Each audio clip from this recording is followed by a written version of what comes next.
and so she says,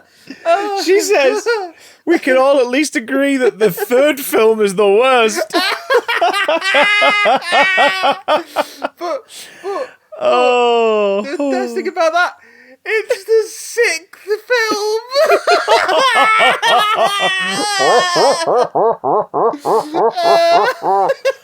Oh God, what the hell have you lot got yourselves into choosing to listen to this? Welcome to the big damn cast, nerdy news, geeky gossip, stuff that's fit to fill your time before the inevitable New Mutants 2 is not released. I can't wait. I am Chris, but in the Munich circus they called me the Incredible Johnson. And I have been known as many names. Elohim, Ra, and the other one I can't remember. Ensabanur. Is that it? Is that all the names you've been known by Apocalypse? But yeah, that's all. I am Ensabanur. I'll take it. To be fair, the shape of your beard is already way more accurate to what Apocalypse's face looks like in the comics, because you have actual kind of lines because of your beard. You don't look like they've just sort of colour-corrected Ivan Ooze with a blue shade in Photoshop. We'll get to Ivan Ooze later. God, we'll get to that. We are here, as you can probably tell from the thumbnail and the on the quality bands, to talk about the next chapter in our ongoing X-Men retrospective, our X-Men-brance series, where we've been watching all those films back in chronological order. More like rectum-spective. But first, a couple of bits of news. So, we're going to talk about one particular news item that's gone on in the middle. Well, we'll touch on a couple. Basically, there's a couple of shitbags that the media's highlighted this week, and we're going to talk about them. We're also going to talk about WandaVision and our weekly WandaVision roundup.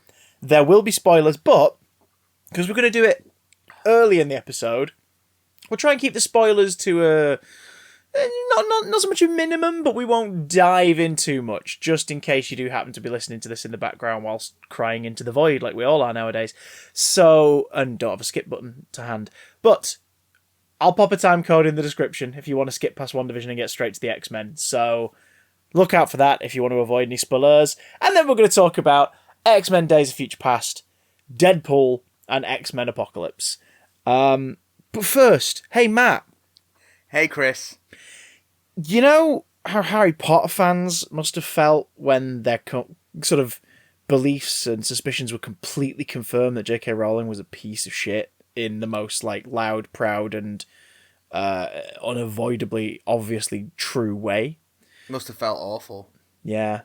So my favourite TV show is Buffy the Vampire Slayer. And for years... Blood Control. I haven't seen Blood Control for years. For years, my sort of admiration for its creator, Joss Whedon, has been very much like left behind. Cause stories and rumours over the last sort of 15 years have come out that he's not a very nice individual. Capped off with some more solid discussion about 4 years ago when his ex-wife made a point of saying, yeah, dude cheated on me multiple times with extras and supporting actors in the set. He's also a shitbag, and his entire thing of being a feminist icon is bullshit because he does not practice what he preaches. And it was like, oh god, that sucks. And then he leaves the Marvel Cinematic Universe. He worked on Avengers, which again, and here's the thing. People will get this confused going forward, but whenever we refer to these problematic artists,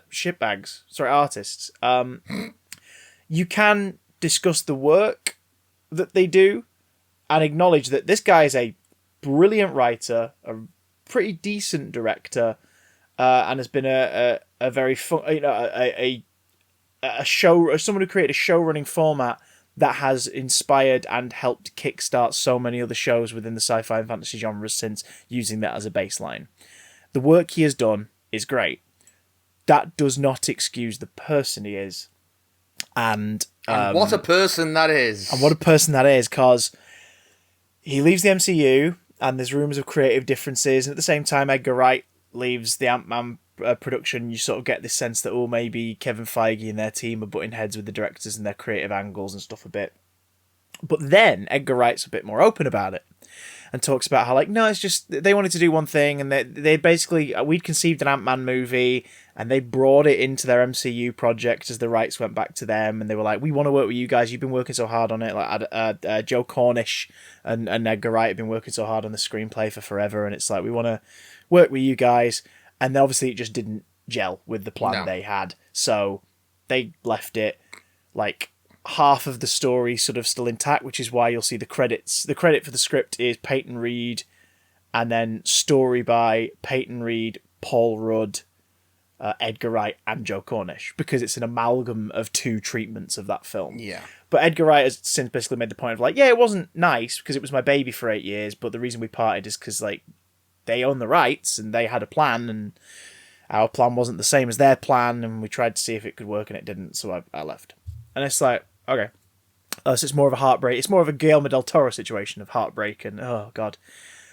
Joss Whedon said that there was stuff like that going on when he left after Age of Ultron. He said that he wanted to include the more human moments of Clint at the farm and stuff about Nat going into, like, her own personal demons, and the studio didn't want that. They wanted to set up for future franchise stuff. They wanted to really over it. They were like, you put in this scene of Thor bathing and hallucinating about stones, or we cut the farm from the film and things like that. And Age of Ultron is like, what, you know, one of the things people remember fondly about it is, like, the reveal of Clint having a family and the farm stuff and the quiet time it gives the characters there to interact and sort of really play off of the tensions between them and everything. And we also remember the fucking really poorly handled Natasha stuff in there. I mean, everything with Black Widow / Natasha in that film is like, bad. You can see what kind of thing they want to do. She's the bartender at the party, Chris. Well, see, I never thought of that. I thought, like, it's just the end of the night and she's hanging out behind the bar pouring herself a drink. She pours one for Bruce. That's what I thought it was. It's the optics of it are bad, though. It's still not great. Yeah. It's like, especially because you don't see any other staff. So it's like, wait, is she legit? Yeah. Oh no. And there's so much in it doesn't, like, there is a way to tell a story about herself, seeing herself as a monster, but really focusing in on the part of her backstory where they remove her ability to conceive children, being why she thinks that is like, oh my God, no. Yeah, she thinks that makes her a monster, not the amount of murder she's done. Okay. Yeah, cool. like you could bring that in as part of the whole thing of, I was put through all of this shit to become just a monster. I'm not allowed attachments. I'm not allowed family. I'm not allowed to start things in my own world. I'm just been pointed at things to kill them. I'm a monster. Like, you could do, you know what I mean? You could make that thing of, I've been just completely transformed into a weapon. But that's not how it's played out. It's not how it's written. It's not how it feels. It's not how it came across. No. It comes across as, I can't have children. I'm a monster. And, like, millions of women around the world are going, are you fucking kidding me? Like, oh my God. So, after he said, well, I kind of left because of creative differences, you then see stuff like that and you go, that was the stuff you fought to keep in? That's weird. That's really weird. I can't imagine anyone felt comfortable about that. And actors involved in that film have since alluded to not feeling comfortable with the material in certain places throughout the film. Then we have the Justice League reshoots. Joss Whedon comes in to finish off the Justice League reshoots. And Ray Fisher, since the release of that movie, a couple of years later, puts out a statement saying Joss Whedon and a few others treated him like shit. We're making a lot of very casually racist jokes, and there were people enabling it and thinking it was totally fine. Not every actor comes out. Well, it's weird. Some of the actors come out to go, I stand with Zack Snyder and him getting to bring his vision around.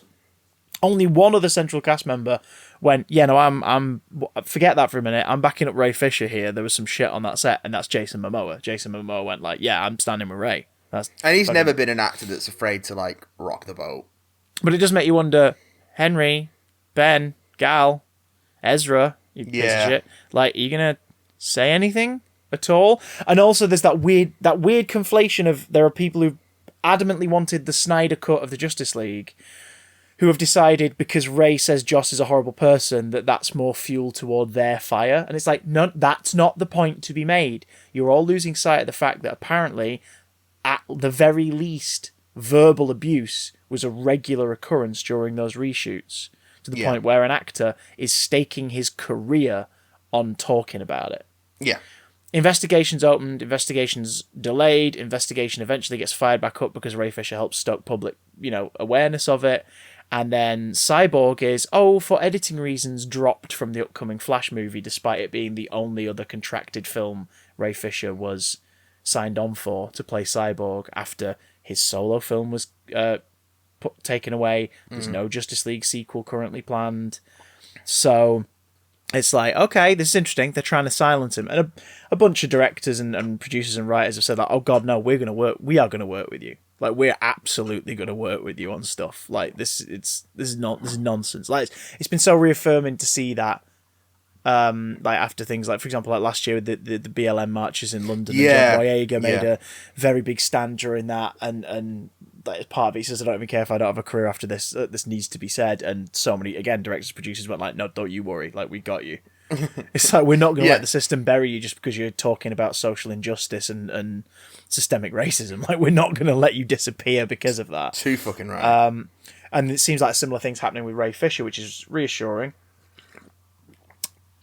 It was solidified like crazy this week when Charisma Carpenter, actress, and the star of Angel and one of the ensemble cast of Buffy, who we'd heard things about over the years, and she never really went into them.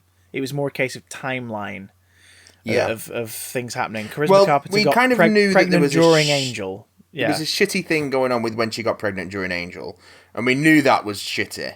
Like the way she was treated, the way her character was treated in the writing, and the way she was treated in terms of like being promised one thing and then being given another material-wise. And, so we knew that there was some friction behind the scenes when she left. But now we know that she was basically written out because she didn't fit Joss's perfect little story that he wanted to plan out. Her getting pregnant.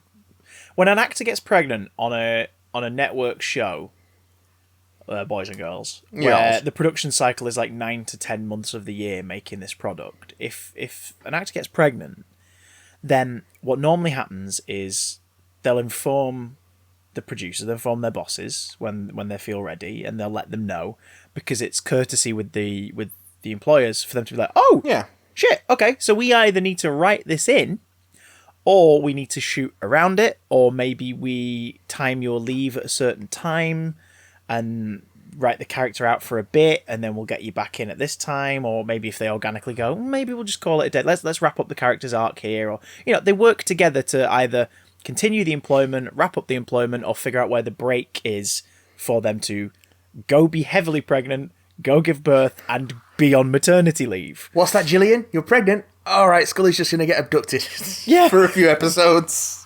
And we're going to have you sitting down a lot in the other ones. Yeah. Well, it's like Wonder Woman. The entirety of Wonder Woman's reshoots were spent with Gal Gadot being 7 months pregnant. Yeah. Which is, several of those shots are in the movie. That's very pregnant. Yeah, several of those shots are in the movie, but you'll never know. You'll never know where they are because they planned it. They were like, right, here's how we shoot around it. Here's how we do that. Like, there are scenes of her in costume, in the Wonder Woman outfit that was shot with her heavily pregnant. And they did some, impressive CGI trickery, and they did a lot of camera trickery, and it was like, that's genius. Like, to make sure that your employee, effectively, your employee's choice to create life and a family outside of their work does not impede on the work in a way. Like, it does not. Does not affect the working relationship because someone who's in charge decides they have an issue with it. One should be able to directly influence the midichlorians to create life. To create life. Do it. So Charisma Carpenter gets pregnant, and according to the statement she's put out, and the reason she's put the statement out is she's like, I'm seeing what's going on with Ray Fisher, and it's disgusting, and it's taken me 20 years to kind of come to terms with the things that happened to me, because you kind of make excuses for them for the longest time. Until eventually you're like, as people do, especially in that industry. Because it is so dependent on your reputation and the way other people view you. You don't want to rock the boat. No, and very powerful people who do horrible things stay employed because they make money for the corporations, and it is that thing where either they keep it quiet enough that no one finds out, and they play on they play their power above the people working underneath them, or It's known within the company, but it's easier for the company as a whole to get rid of the person who's being preyed on and shut them up and shut them out Always. than it is to get rid of the person making them the money. So, gross. Capitalism. Ew. But capitalism works in our favour in our next story. We'll get to that. So that's the laugh of a man who knows where the mouse's money isn't going anymore. So Always. She revealed that she revealed that when she finally got to tell Joss she was pregnant after weeks of trying to get in touch with him, his first words to her, that he insisted they have a private meeting. They did, and his first words to her were, "Are you going to keep it?" That's just unbelievably That's shitty. horrible. But it started to match up with other stories now, because now we know that she was indeed written out shoddily on purpose because he felt annoyed about it. Amber Benson, who played Tara on Buffy for 4 seasons, came forward and said, 3 seasons, spoilers, came forward and said, I absolutely stand by charisma. The atmosphere on that set was horrific. Sarah Michelle Gellar has put out a statement saying, "Buffy Summers will always be close to my heart and a big part of who I am, but I do not wish to associate with Joss Whedon any longer. Yeah. I stand with charisma." And it's like, okay. James Masters, a couple of days ago, put a thing out saying, it's like all that joy being created for people that doesn't make it right. What happened, and it should be highlighted and discussed. I stand with charisma. It's like, good. You did also write a creepy song about Michelle Trachtenberg, though. Yeah, James, but he also has an abuse story about Joss that he talked about on Michael Rosenbaum's podcast a little while ago. There is where that. Joss, Spike was getting popular during season 2, and the plan was for Spike to be written out at the end of season 2 completely, and Joss basically pulled him up against a wall and threatened him. Yeah. Because he was annoyed at how popular Spike was getting. Because again, the way these shows work, 10 months of production, your first 12 episodes go out while you're working on the last 10. Just Joss Whedon having a totally normal one. And at the time, James Master sort of took it as oh, okay, bloody hell, I guess he's really passionate about where the story's going to go. And then obviously he changed his mind because at the end of the series, Spike runs away and returns later. But he's now said, it was abuse. It was physical abuse. He was holding me up against a wall because he was pissed that my character was popular. What?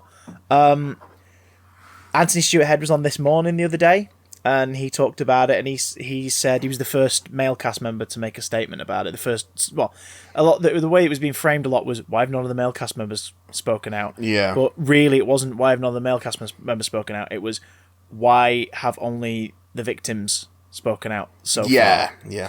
And in turn, obviously some of the support, Sarah Michelle Gellar's not implied anything was done to her per se, and neither Amber Benson, but they immediately stood by charisma and were we need to.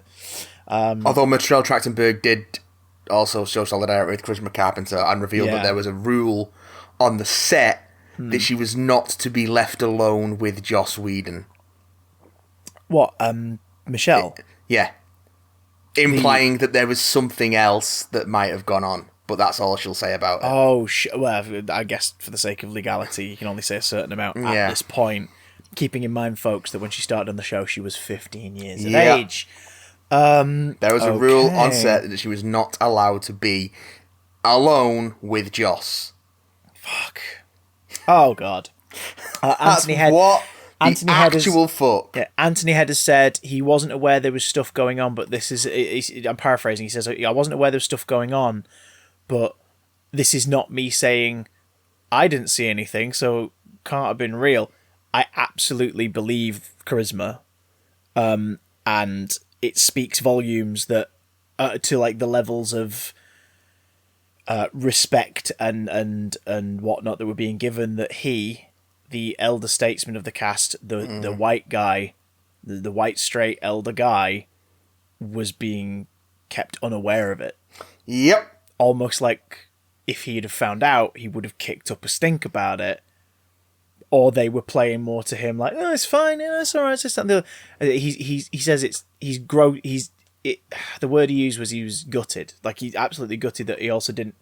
If this was happening, that the cast didn't feel comfortable discussing it with other cast members at the time. Yeah. Because that shows how rooted it was.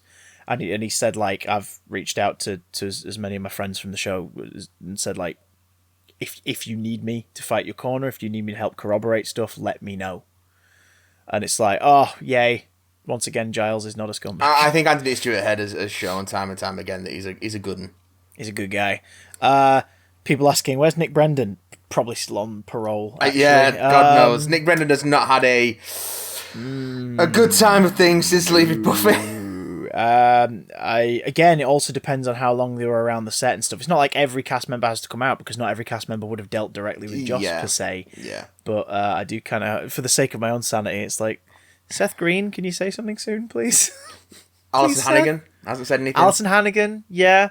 Emma Caulfield Ford.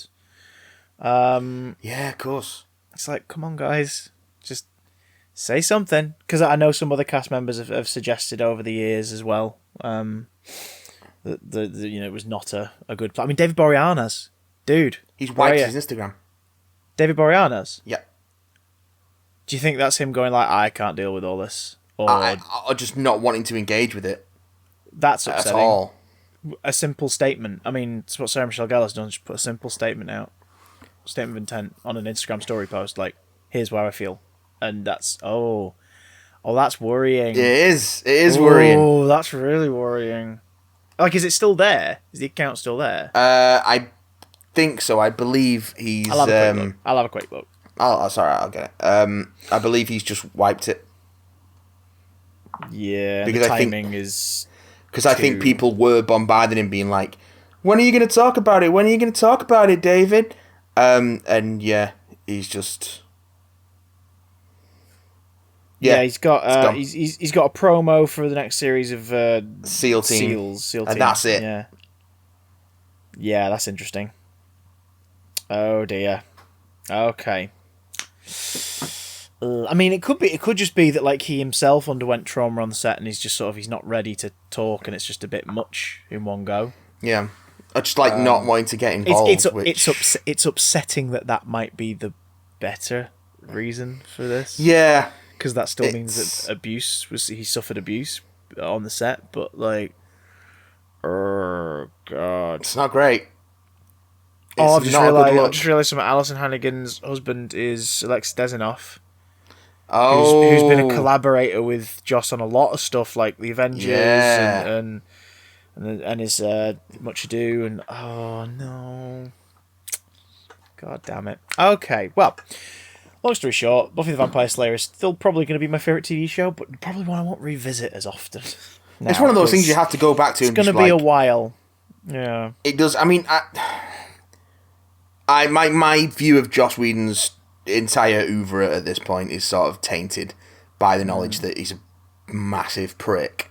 Yeah. I think maybe I'm just a little too deeper into Buffy, that I'm sort of at the Harry Potter level of it, where it's like it's bigger than him to me, because you know what I mean? Like, I read so many books of it growing up from different authors, and like it, you know, it was, for me, it was the magazine, reading the interviews with the cast and things like that. I think for me it feels like a bigger thing, but if we learn that it's so interwoven into the show's DNA, then it's gonna take a while for me to sort of completely revisit that. I've definitely noticed that there are like sort of common elements in Joss Whedon's work that I feel uncomfortable about, that crop up in across a number of his things, that I'm just like he's very big on sexual assault as background story for women. Yeah, not in his early stuff, but then it becomes. It kind of becomes like a central theme that he goes to, is like any character he wants to create, any female character he wants to create drama for, he goes back to the sexual assault thing. Post-resurrection Buffy, Faith. It's just Inara. Like that is and also like the whole planned storyline he had for Firefly of a bunch of dudes assaulting Inara and then being found dead because she's poisonous. Like it just speaks of a. Yeah. There's a sort of a way of looking at female characters that is not... It's uncomfortable, to say the least. And it's also extra gross because what Buffy did so well was it took these real-life horrors and re-envisioned them through the supernatural occurrences of the episodes. So for one of those things to not have that allegorical bent and just be very plainly sexual assault, it's like, that's weird. It's weird that that's the one you keep coming back to. Yeah. And it's just... Because you could tell that story without it being that story through the allegorical framework of the show. That's the gift of what the show is. And so much of that first 3 seasons is like what it's like to be a teenager and become an adult and face these different things like to do with responsibility, relationships, to do with like, even just things like sexually transmitted diseases, things like that. Like, but it was told allegorically through the monster of the week concept and things like that. I mean, the whole concept of the vampire thing is being violated. Do you know what I mean? Like, of being preyed on. So that's what made the show work, because it was real life horrors packaged as something else. But then the real life horror of sexual assault keeps cropping up. And you could tell that allegorically in a way that doesn't stand out and is more about like telling that story without telling that story. And yet that being the one recurring, yeah. But then also look at Dollhouse. Dollhouse as a show makes me extremely uncomfortable. What's the basic premise for those who don't know? Because I remember reading up on episode 1 and going, I don't think this one's for me. I love Elijah Dushku, but I don't think this one's for me. The basic premise of Dollhouse is that there is a technology that exists which allows you to erase and rewrite people's personalities and memories and all that stuff. Okay. So there is an organisation which hires out dolls, which are men and women, although they mostly focus on the female ones, who have had their personalities removed, so they sort of regress to a childlike demeanour. But then when they are hired for certain jobs, they have relevant personalities imprinted on them. Right, so it's the idea is like deep undercover sort of spy thing. But they don't know they're undercover. We create the spy for the situation. Yeah. Okay. And the lead character, Echo, is Eliza Dushku, who's one of these dolls, and it's sort of the episodic nature of the show sees her on different jobs taking on different roles. That's the basic premise of Dollhouse, and it's just weird. Does it become about the dolls starting to learn more and more about what's happening to them, thinking this is wrong and trying to fight against it? Or in the backstory of the show, there is a doll named Alpha who went rogue, right? And fucks some shit up and like becomes the primary antagonist of at least the first season. The show only got 2 seasons, and he had to compress a lot of what he'd planned for later seasons into season 2. But the whole premise of the show is just odd. They're the antagonist? Like, surely they should be the protagonist, somebody who broke out of this and wants to break it down from the outside, because this is the plot of a supervillain organisation. Like... It just, like, the premise of the show is just rewriting women's personalities to be what you need them to be. Yeah. And it just makes me uncomfortable. Do you know what else makes people uncomfortable, Matt? Damp toilet seats. Yes, but also cancel culture. Oh no! It's an epidemic. The left keep weaponizing cancel culture to get rid of our voices, says the right. Cancel culture? Cancel culture is not real because... it isn't. Well, it isn't real because... It's fucking cancel culture is the belief, from at least from the right perspective, when it comes to media and politics, that people will gang up on them. Right wing, correct. Yeah, people will gang up on them and get them fired for their beliefs. But here's the thing: anytime those beliefs are challenged, anytime an employer fires them for expressing those beliefs, it's usually because those beliefs are racist, anti-Semitic, homophobic, transphobic, nasty fucking pieces of conspiratorial shit. That's what it is. The most common thing is they're trying to get me cancelled for my conservative views. What conservative views are that? Like, the deficit? No. Second Amendment beliefs? No. Which views are you talking about? Those ones. Those ones. The ones from the thing. So you're racist, homophobic, transphobic ones. Okay, sure. You know the ones. The latest person to feel the wrath of having their voice silenced despite still having a giant platform to talk from is Gina Carano. Gina Carano mocked trans people a lot last year. Yes. And then when, admittedly, there are people on the internet who don't approach correcting nasty sentiment from a place of politeness on the first go, because it's passionate and something they're passionate about and something they're angry about, and I completely understand it. But, like, Gina Carano made some statements about pronouns. Someone asked her last year, are you going to put your pronouns in your bio?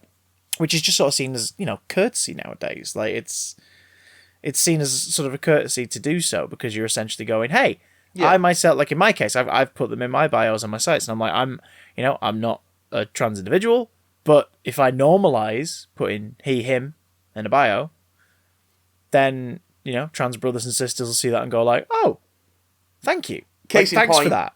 Gina Carano's Mandalorian co-star, Pedro Pascal. Yeah, Pedro Pascal put him in his bio.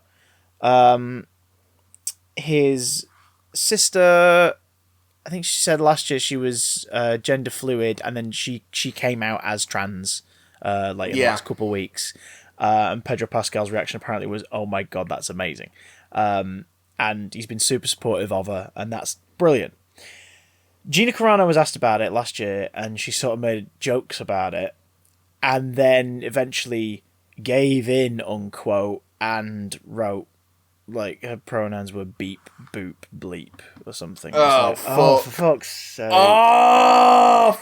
Like, it would have been better if she really was that kind of, like, transphobic, her not replying, her not putting the pronouns in the bio and just saying nothing about it would have been the best course of action for her. Because then no one would have necessarily known she was transphobic. But people who have these views can't keep them to themselves. That's the thing. Well, I think because she has said since she's not transphobic. She just hates how aggressive people get about it all. And again, that's what I'm saying. I understand why some defensive people fight back, like her, because there would have been people who saw her make a light-hearted joke and responded, "Look, Gina, I understand you probably don't mean harm here, but like you need to think of it this way." Yeah.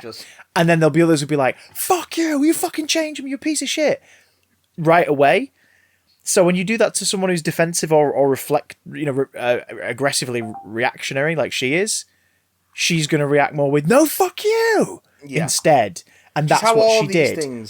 Now, that doesn't mean I'm saying, that's not, when I say I understand why that happened, I don't say, like, I understand why she took that decision. I'm saying, no, I grasp why she did it. It still doesn't make it right for her to react that way. She has a platform and a responsibility.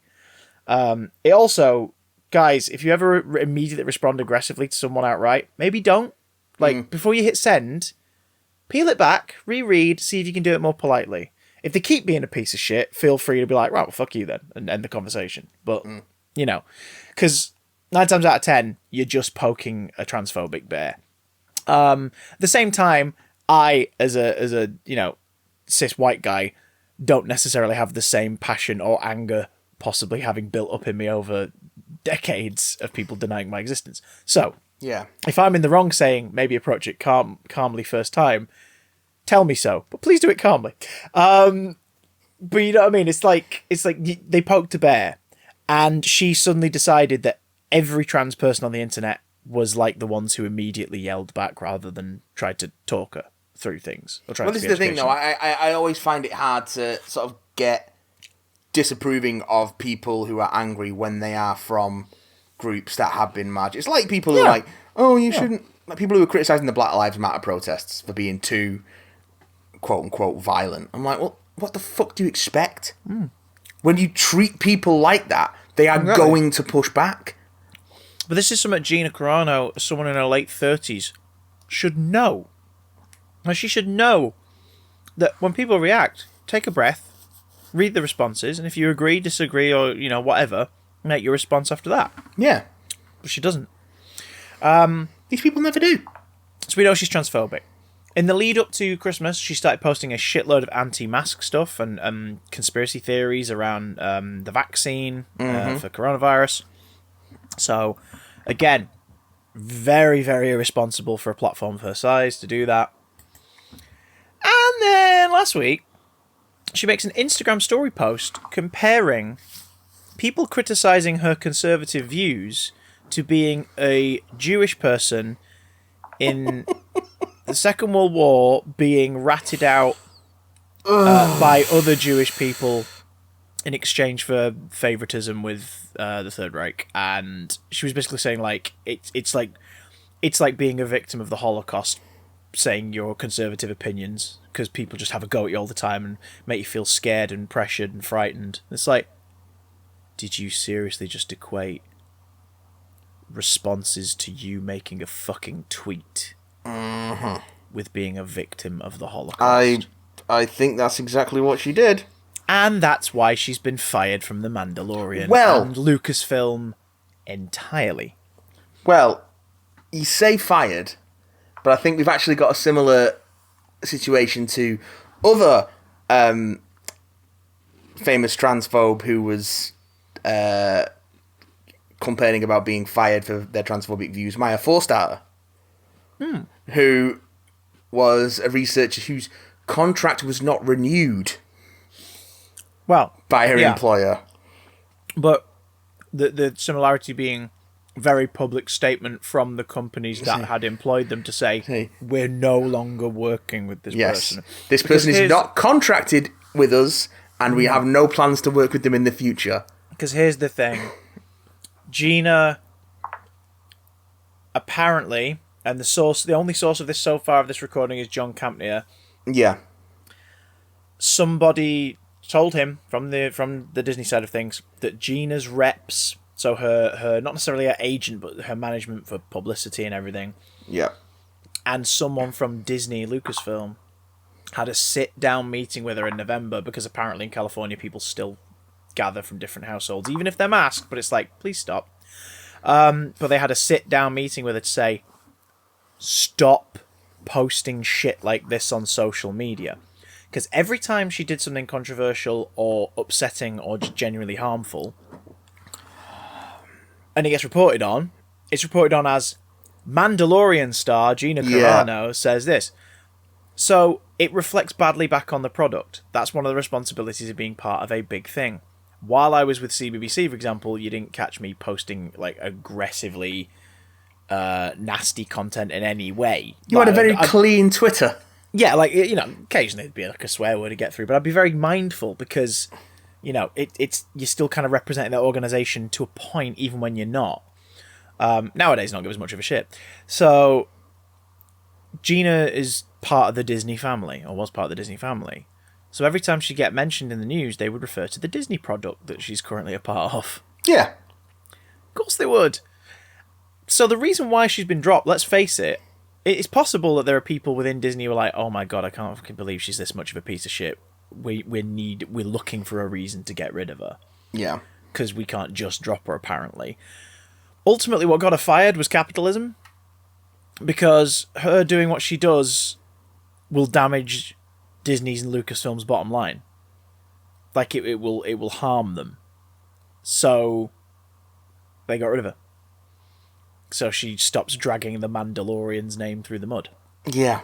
Can we just not, Gina? Yeah.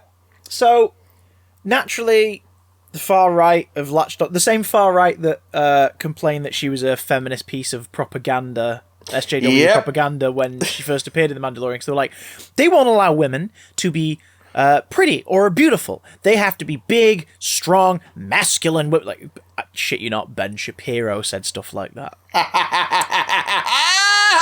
The same Ben Shapiro who a day later after her firing has started a production company with her to make a film project that she's always wanted to write and direct. Now, I'll remind you of a few things, boys and girls. Gina Carano is she's a passable actor. She's not a particular talent. She's got a charm on camera. There's a charm to her. There's a charisma to her on camera. But most because it comes from her showmanship, from her fighting days. Like, it's from the showmanship aspect of it all. And it's her physical presence really that makes her a screen presence. Like, we're going to talk about her later in this podcast. Deadpool. She's a non-element in that, but she's a unique casting for a non-element part that makes it stand out a bit more. Yeah. As Cara Dune, I quite like the character of Cara Dune. The less of her, the better. Yeah. In terms of smaller doses, made the character more effective. And that's kind of it. I think we said back in the day, like 2016, I was saying in one of our earlier episodes, I was saying when we didn't know what Gal Gadot was going to be like yet. Yeah. For Wonder Woman, I was like, get Gina Carano an acting coach and cast her. Yeah. Because she'd be great. Like, she already looks like an Amazon warrior. Like, let's give it a try. Like, let's go against the norms and cast somebody who is of a bigger muscular build and play off of that. Boy, howdy, am I fucking glad she wasn't Wonder Woman. But not least of all because when Wonder Woman came out, it was like, oh, Gal Gadot's actually really good when directed by Patty Jenkins. I hope this lasts beyond one film.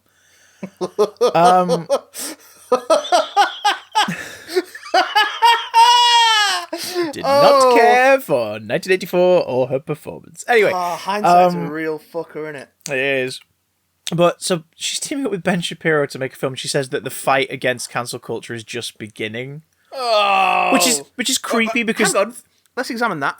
She says, the fight against cancel culture is just beginning on a news source and a Twitter account and Ben Shapiro's news source, and this stuff is being repeated on multiple news sites at the same time. So, what is your definition of cancelled then? Oh, she's been silenced. She told me on 78 news sites. She's been silenced. It's pathetic. How dare Disney do this? Like, she's got freedom of speech. Motherfuckers. Freedom of speech, repeat after me, is not freedom from consequence. No. You can say whatever you want. That is your God-given right as an American. You can say whatever you want. But you know what happens after you say something? People say things back to you. And you have to deal with that. That's how that works. If you just want to yell out a horribly nasty, offensive opinion and have no consequences, become that drunk who hangs out at the bus station screaming it through a traffic cone at people. And don't listen to when people tell you to sit down or be quiet or ask if you need help. Like, do you know what I mean? Be that. Because then no one's ever going to fight you again on your opinions ever again because they won't come near you. They'll be like, Jesus, they seem dangerous. Don't put them out on Twitter or say them to the world when you know the world's going to reply. If J.K. Rowling had never started showing transphobic views, we never would have known that she was transphobic, and we all would have still thought of her as a hero. I'm not saying nasty people should hide, but I'm saying if they did, we'd never know they were nasty. I mean, anyone who read her Cormoran Strike books would have gone, "Ooh, this is a bit uncomfortable." The horrid irony as well of J.K. Rowling having an issue with trans women, and yet using a male pen name. She uses a male pen name to sell her books for her detective novels because she feels like no one's gonna. And it's like, oh my god, it's nuts. It's nuts. It's ContraPoints did a great video about the various contradictions of J.K. Rowling. Yes, and her settings for that video are fucking brilliant. Like, no wonder they take so long to produce because they're so well produced. How much did it cost for that milk bath? Anyway, so that gown would have been a nightmare to wash afterwards as well. Like the amount of milk bath it would have soaked into that clothing, but worth it because it's just this hilariously overly decadent video essay. It's bloody funny. It's all the milk baths. So, oh god, here's the creepiest thing. Gina Carano says the fight's just beginning. 3 days later, former President Donald J. Cunt gets acquitted because, of course, he does in his impeachment trial. Because only 7 Republicans had a backbone. And Which, to be his fair, is statement more to than the you'd press. think. Keep in mind, he's been silenced as well, apparently. Oh, yeah, Donald Trump. Well, Yeah. fucking hell. His statement to the press was, "Our fight is just beginning." For what? What are you fighting for, Donald? What is it you're fighting for? I hate the world. I hate it. Anyway, on the good news, is there any good news that's happened? We're recording this earlier than usual, folks, because as you probably noticed, it's a long episode. We're recording this earlier than usual, so if more stuff's happened since, we don't fucking know. We don't care. We don't know. It's been any good news? I don't fucking know. Well, there's been an episode of WandaVision we can talk about. Oh, that's a thing that happened and made me smile in my pants. Yeah! Spoilers for WandaVision. Look in the description for a time code to help you skip past this if you wish to avoid them and come back to it at a later time. So, our Halloween spooktacular episode. we arrive at the late 90s, early 2000s for this one. We sort of skipped ahead a bit further. The opening credits are Malcolm in the Middle. The format Basically. is Malcolm in the Middle. Yeah, it's Malcolm in the Middle. There are many Scrubs-esque cutaway gags as well. well. There's some Scrubs stuff. Yeah, absolutely. But that's something that Scrubs has nicked off Malcolm in the Middle. Yeah, for younger viewers, Scrubs is like Brooklyn Nine-Nine, but in a hospital. So, and for older viewers, it's like ER, but half as long and twice as funny. Yeah. Very good. There's some great stuff. So, the premise of this one is Uncle Pete's been living with him for a couple days. Man-child Uncle Pete. Man-child Uncle Pete playing full on into the tropes of the, the kid brother comes back and raises some hell and is a bad influence to his nephews. They go all in on that. We begin the episode with Billy and Tommy addressing camera like Malcolm in the Middle. In their Halloween outfits, well, Tommy gets his later on and it's just a Quicksilver outfit, which is quite cute. Billy's Billy's it's Wiccan. It's the Wiccan costume. Yeah. Because of course. I'm just like, oh, are we... Whatever happens through all of this, I really hope that Wiccan and Speed show up later on in the MCU as characters, because I'd be so happy about that. That would be wonderful. They'll definitely... if they're doing Kate Bishop in the Hawkeye series, which they are... Yeah. We've seen it. Yeah. But we've not seen the series, we've seen the photos. Then it would be, I feel, foolish not to seed the idea of Wiccan and Speed. Get Miles Morales going and put them together with Hawkeye to stick Miss Marvel in the team, and you can either call them Young Avengers or the Champions. I don't give a fuck, but I would watch the hell out of that film. Yeah. They'll probably go for Champions because Young Avengers sounds like Champions. Young Avengers in the film universe sounds like Muppet Babies. Yeah, they'll go with the Champions name because that's sort of what they've been marketing their sort of teenage heroes team as in the comics. And for bring a in while Hulkling now. and let's have a big gay wedding. Anyway. Oh yes. That's all I want. That's all I want. I want an MCU film centered around a big gay wedding. And merge it with Hank and Janet's wedding from the comics and have the Circus of Crime attack. Anyway, the point is, you would watch the fuck out of that, and you know you would. Oh my god, are you kidding me? You know I would. That'd be so cool. Even if it was just a big gay wedding, I'd watch the fuck out of it. Superheroes need not apply. My big fat gay wedding. Okay, can it just sure. Can it just be a feature-length episode of Queer Eye, please? Fair enough. Starring Wiccan and Hulkling. Like, when are we going to get Jonathan Van Ness in the MCU? When's it going to happen? So, they're in those outfits. When Pete gets changed, he's basically... Like, what's great is Pietro... We call him Pietro. I keep calling him Pete because of the films I've just watched. But, like, Pietro and Wanda and Vision all wear... Well, Vision and Pietro wear, like, homemade kit-bashed versions of the characters' classic comic book outfits. Yeah. Wanda wears a ridiculously fucking comic-accurate version of the Scarlet Witch costume. Which just goes to show how ridiculous the Scarlet Witch comics costume is. But at the same time, it's weirdly pleasing to see the actress who's been playing the Scarlet Witch for the last few years dressed just flat out in the comic book costume. Yeah. It's sort of adorable and cool and goofy. It's like, that is... And like, the explanation for what she is, she's a Simkarian fortune teller. Not Simkarian, sorry, that's Silver Sable. Sokovian fortune teller. It's like, that's... Okay, that's quite funny. That is funny that in the MCU, there's a reason why that look is a thing. Okay. Yeah. Sure. Vision looks hilarious, especially when you realise that for the majority of the episode, it is just Paul Bettany with red face paint on, wearing that onesie and Quick side shorts. Note. Yeah.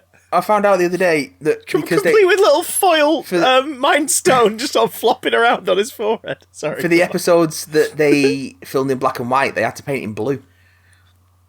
Yeah, I can see that. For it to show up in grayscale properly, they had to paint it in blue instead of red.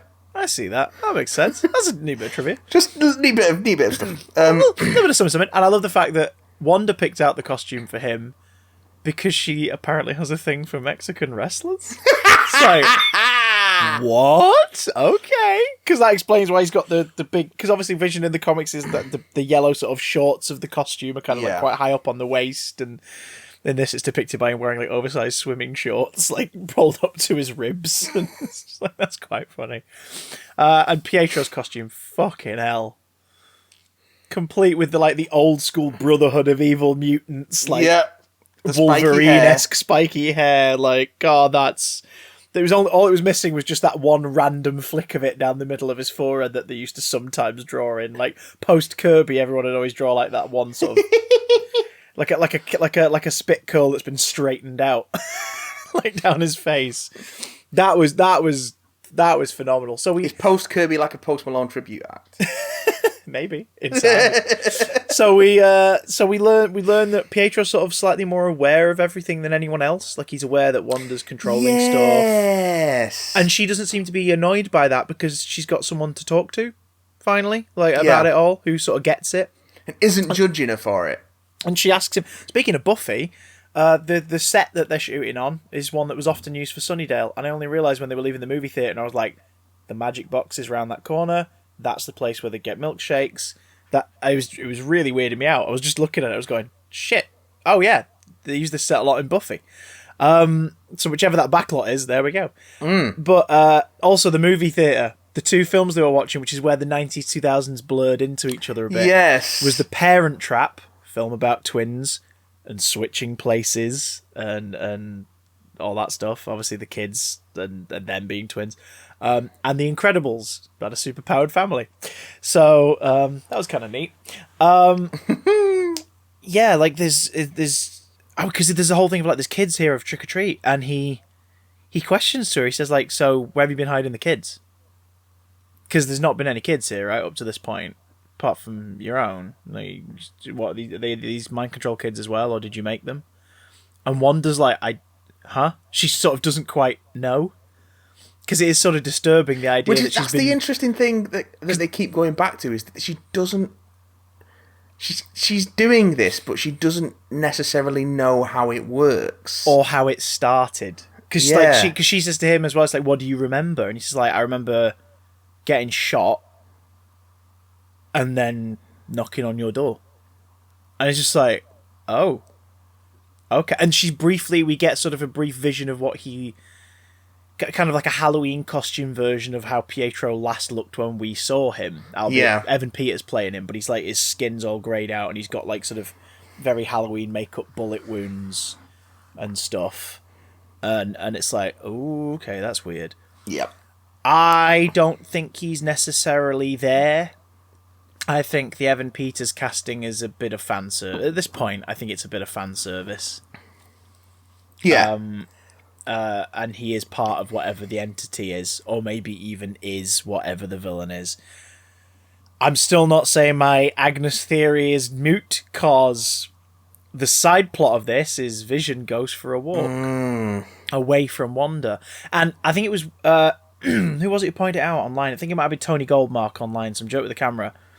Or it could have been Will Carlisle, actually, Mr. TARDIS. Someone tweeted about the fact that this was the first sitcom style that was a single camera style. Everything else had been studio stuff where they filmed the location bits and pieces. So like the Dick Van Dyke one, the first episode, they filmed that mostly in front of a live studio audience.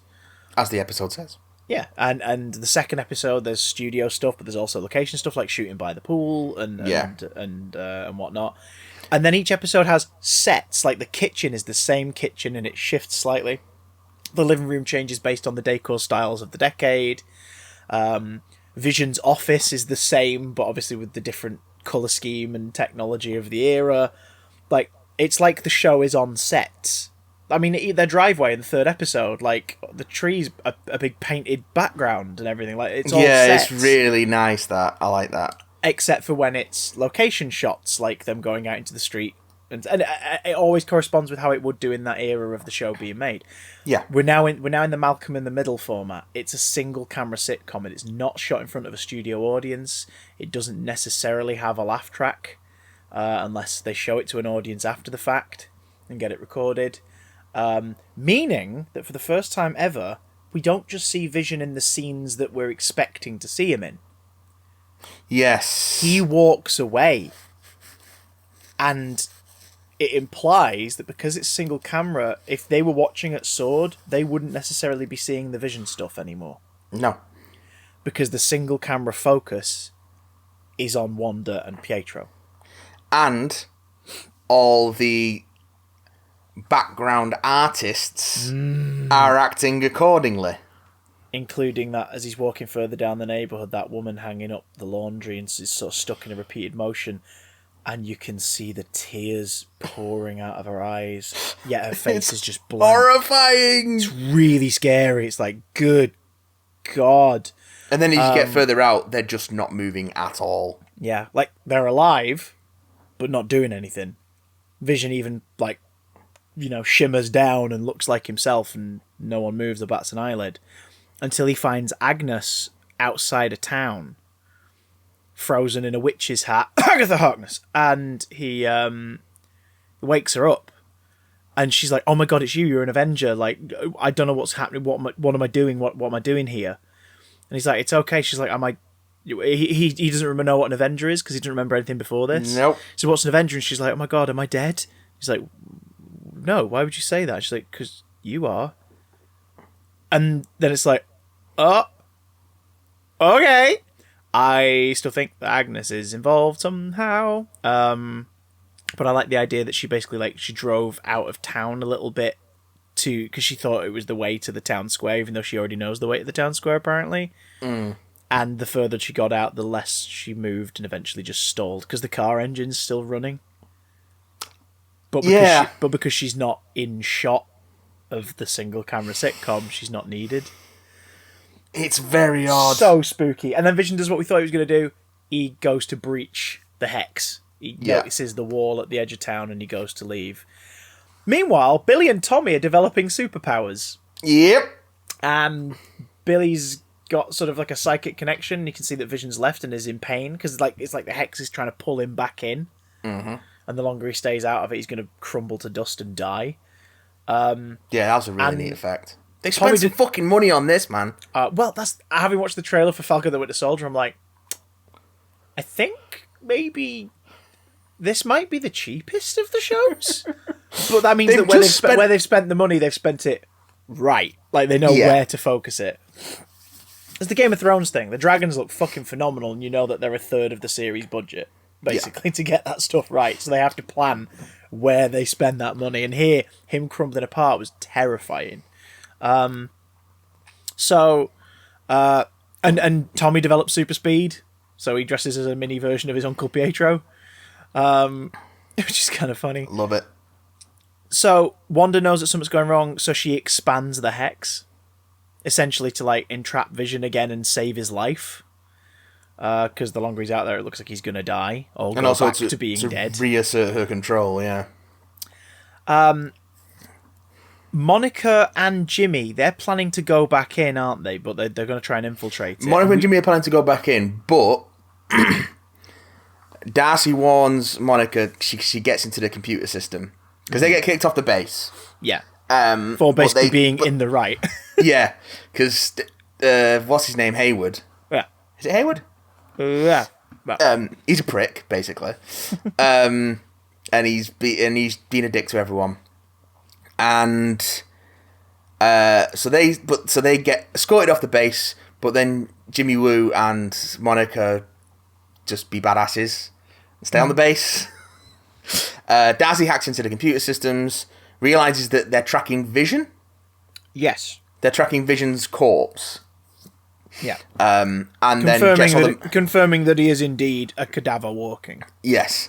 And then as she gets further into the system, she finds Monica's medical records and discovers that Monica's cells have been altered on a molecular level from going in and out of the hex. Yeah.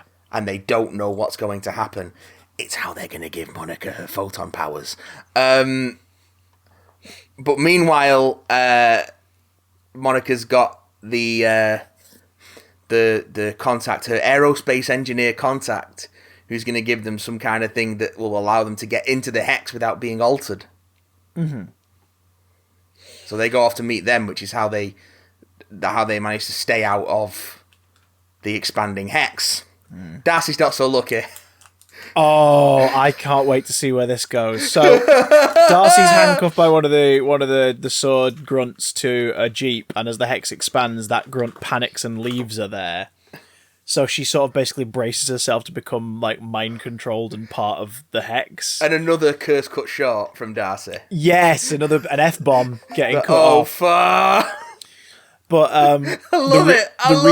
The reason it's extra enjoyable is someone on my Twitch Discord pointed this out. They went, so next week's the 2010s homage, right? You know, the 2010s. That era where Kat Dennings was a main cast member in one of the most popular sitcoms in American television. Fucking love it. And it's like, I love it. I don't think they'd obviously directly reference like Two Broke Girls, but you just know she's going to be like working in a coffee shop or something. And do you know what I mean? It's like if they don't do that, they're really missing an opportunity to go, You remember that show that she did? The reason why, like, you know she'd be fucking good in the sitcom world? Here we go. It's an episode where not a lot happens. It's more that the layers are being peeled back now. A lot happens, you just don't get many answers. Yeah. I mean, because it's clear that... Are there 8 or 9 episodes? Because I'm seeing conflicting sources on that. There are 9. Right. Okay. Now I'm happy. I believe there are 9. That means we've got 3 more. Yeah. Which is just the right amount of time to blockbuster the shit out of this and give us the third act. So, because the third act has begun. Like the hex has expanded. The third act is here. Like we're about to get some answers and see some combat and hopefully meet our antagonist. Which would be nice. Still don't know what the deal is with Pietro. No. But we know that he seems to be more aware of it all. Which suggests... Wanda's fine with that, but is she just fine with that because she has her brother back, kind of? I still believe that Wanda's under the influence or the control of something else. Yeah. Yeah, that's using her grief and her desire to have these things back in her life. Because I feel like Pietro is asking her questions. To keep her sort of under the spell of it all. Yeah. Yeah. I believe Pietro is asking her questions to understand how she's doing it on behalf of something else. Yeah. Almost like something's given her the power to do this, but doesn't quite know how it works and wants to. Something that also wanted her to have kids that needed to grow older and have powers of their own. It's... Yeah. Yeah. Also, the advert this week as well was sort of playing it lower as well, wasn't it? It was what was it? Your magic.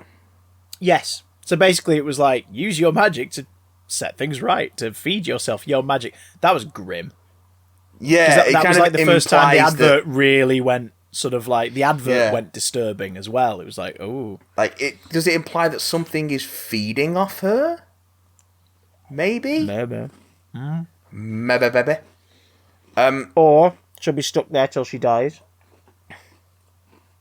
Yeah. Because it's the kid trying to open the frickin' Frogut and dying. Yep. Do we think... Who do we think the aerospace engineer is? that they are very pointedly not named yet. Because a big chunk of the internet is thinking it's Reed Richards. Which I don't think is going to happen. Because I don't think they're going to sneak a backdoor origin for Fantastic Four into WandaVision.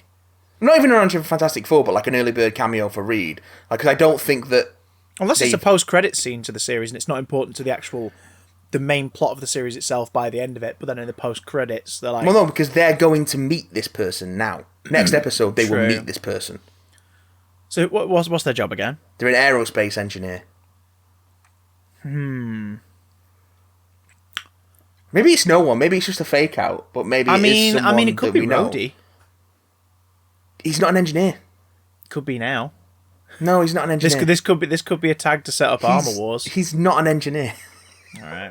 He is a soldier. He's not an engineer. Riri Williams, child prodigy. Anyway, not a bad idea. I mean, they've said Ironheart's one of the shows they're going to do, so I'll be down for that. I don't think it's Reed mainly because I just don't think they've cast him yet. Unless this is them going, here you go, motherfuckers, enjoy, but not necessarily making him like a main part. It's more in the story, it's someone they consult and it helps them crack it. Outside of the story, it's to say to the universe, hey, here's proof that Fantastic Four film's happening. Reed's been cast. Like, this is Reed. So basically, if John Krasinski shows up in a lab coat in the next episode, then... I'll be a happy boy. We got what we wanted. So, yay! I liked it.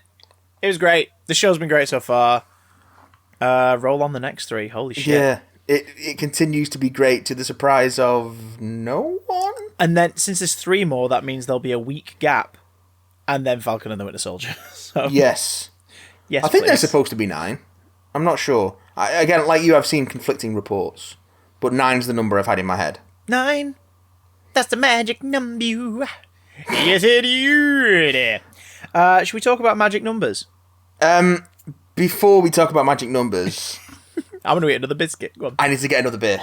Oh, so before we talk about the X-Men, an hour and 10 minutes into this X-Men-centric podcast, before we talk about the first of the 3 movies we're going to... Oh, my microphone. That we're going to talk about, then let's... I'm going to get a beer, so fill for time. This is a song about Matt going to get a beer. This is a song about Matt going to get a beer. I see the reflection in his camera feed of him in the window in the background. The light in his kitchen just turned on and he's going to get a beer. He's going to get a beer. He's going to get a beer. I just placed a whoopee cushion on his chair. He's going to get a beer. He's coming back right now. He's going to sit right down. He's going to sit on the... There it is. Thing is, I can't place a whoopee cushion because I'm not actually there, so... I've returned! Just you and me. Oh, hey! I'm going to be interested to hear what that was in the edit. Oh, hey, Guy, how you doing? How's...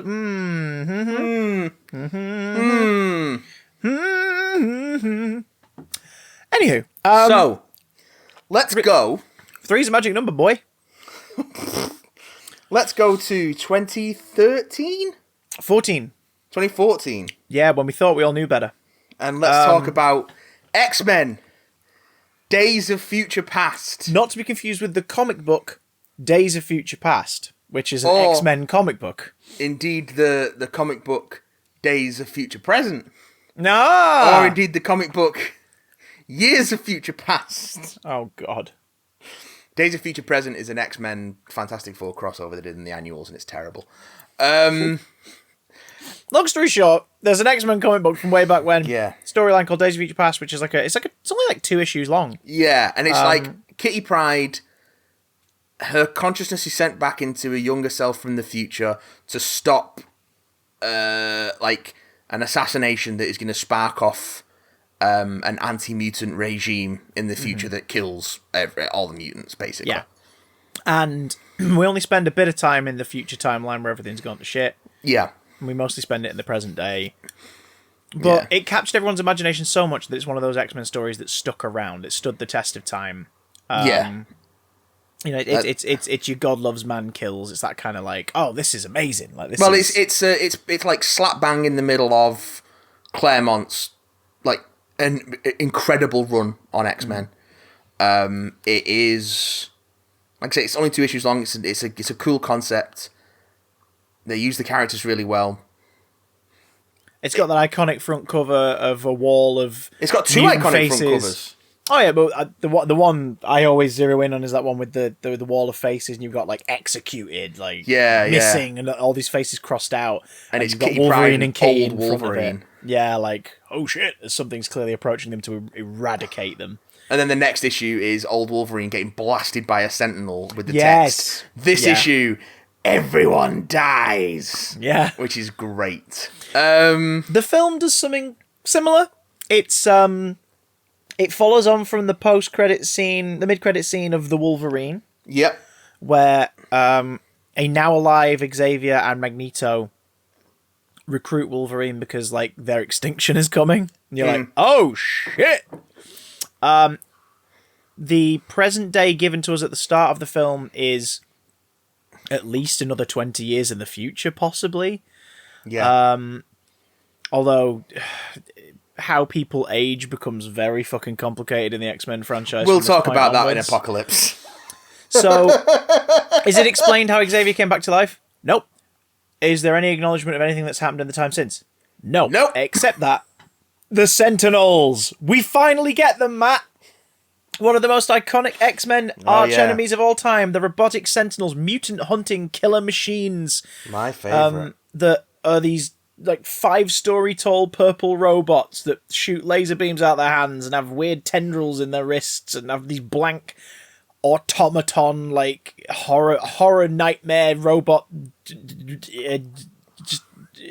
If a robot were an eldritch horror, that's what their faces look like. They're just terrifying. They're that's what they look like. They're horrifying. They're horrifying. We finally get them after a Easter egg at the end of X-Men: The Last Stand, at the start of X-Men: The Last Stand, where in the Danger Room, Wolverine like off screen cuts the head off of one, and it flies into shot. And in that, it's like 5 stories tall. Do you remember the video game adaptation of X-Men Origins Wolverine? Where the entire back end of the game replaces the back end of the film with a plot about Sentinels in the future. Yeah. And eventually you have a boss fight with fake Deadpool, like, and then the game ends. You're like, okay, sure. That game was the best thing to come out of the X-Men franchise up until Deadpool.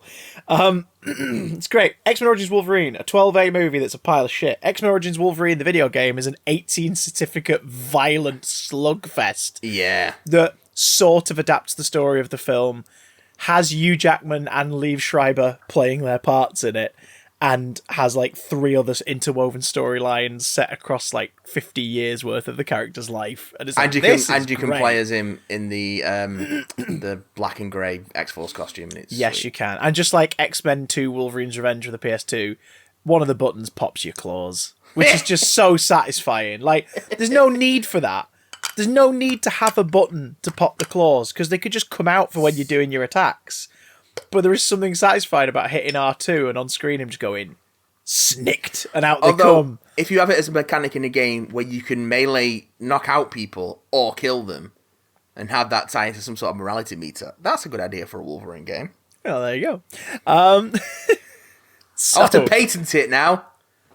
Or just heavily mod Spider-Man Web of Shadows. I mean, the Wolverine model's in the game. To be fair, yeah. Yeah, it's not a great Wolverine model, but it's in there.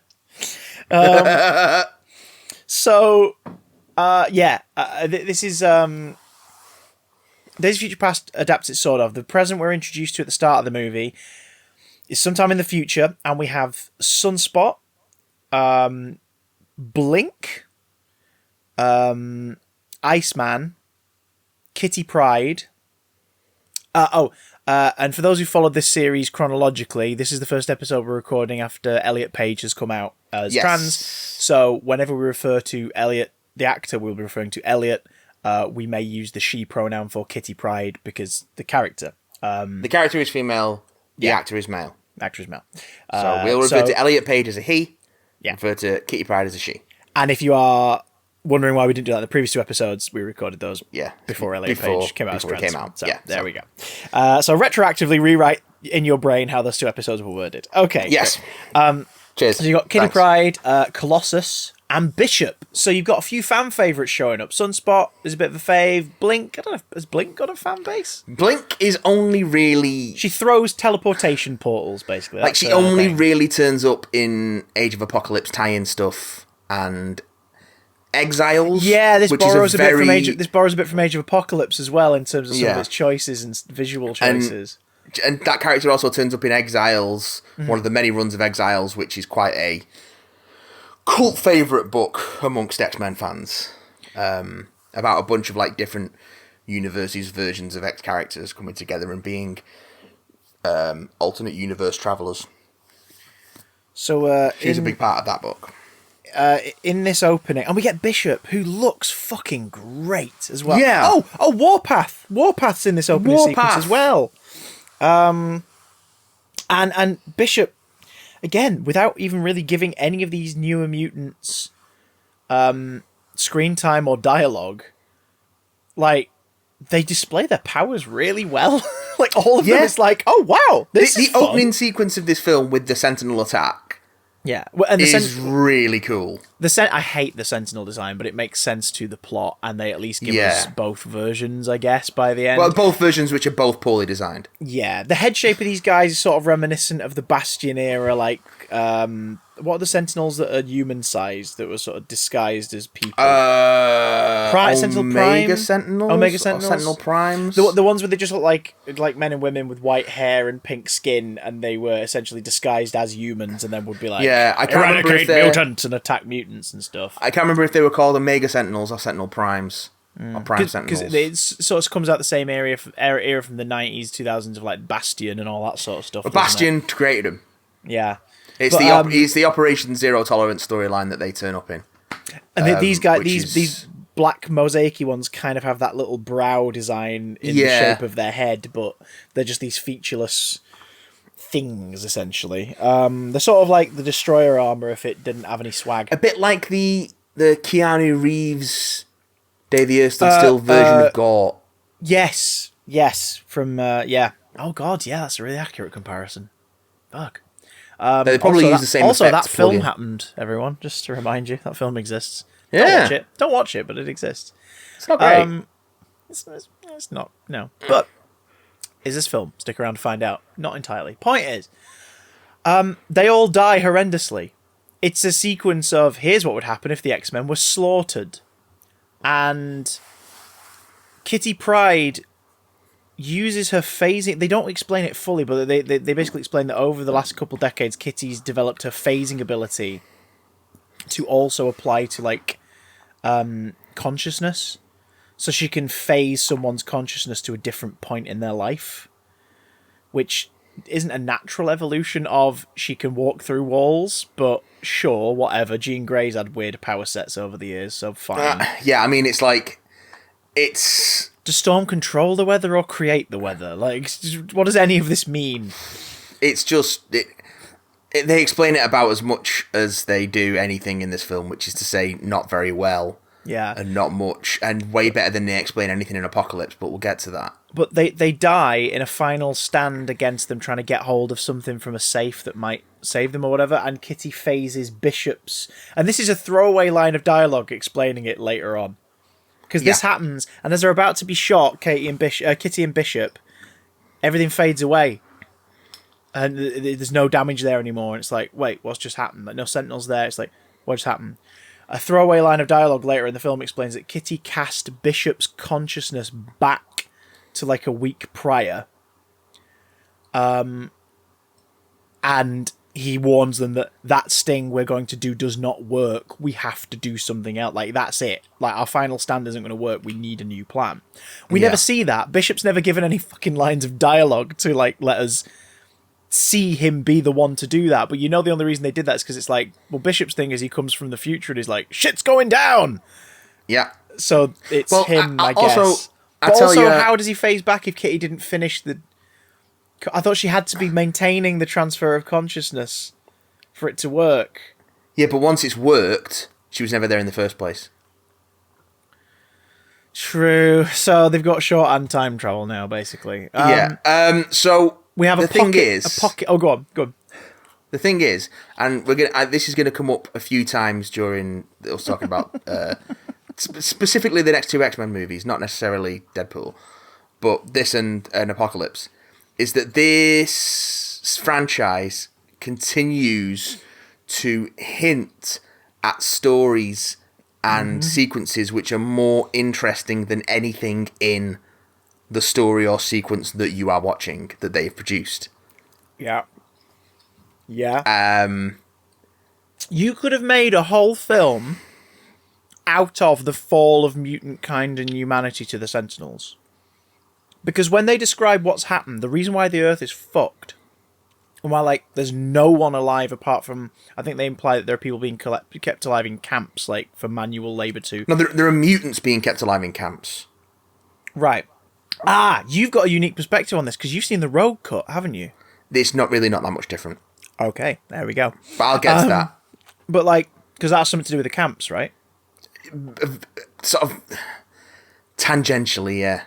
So, we meet...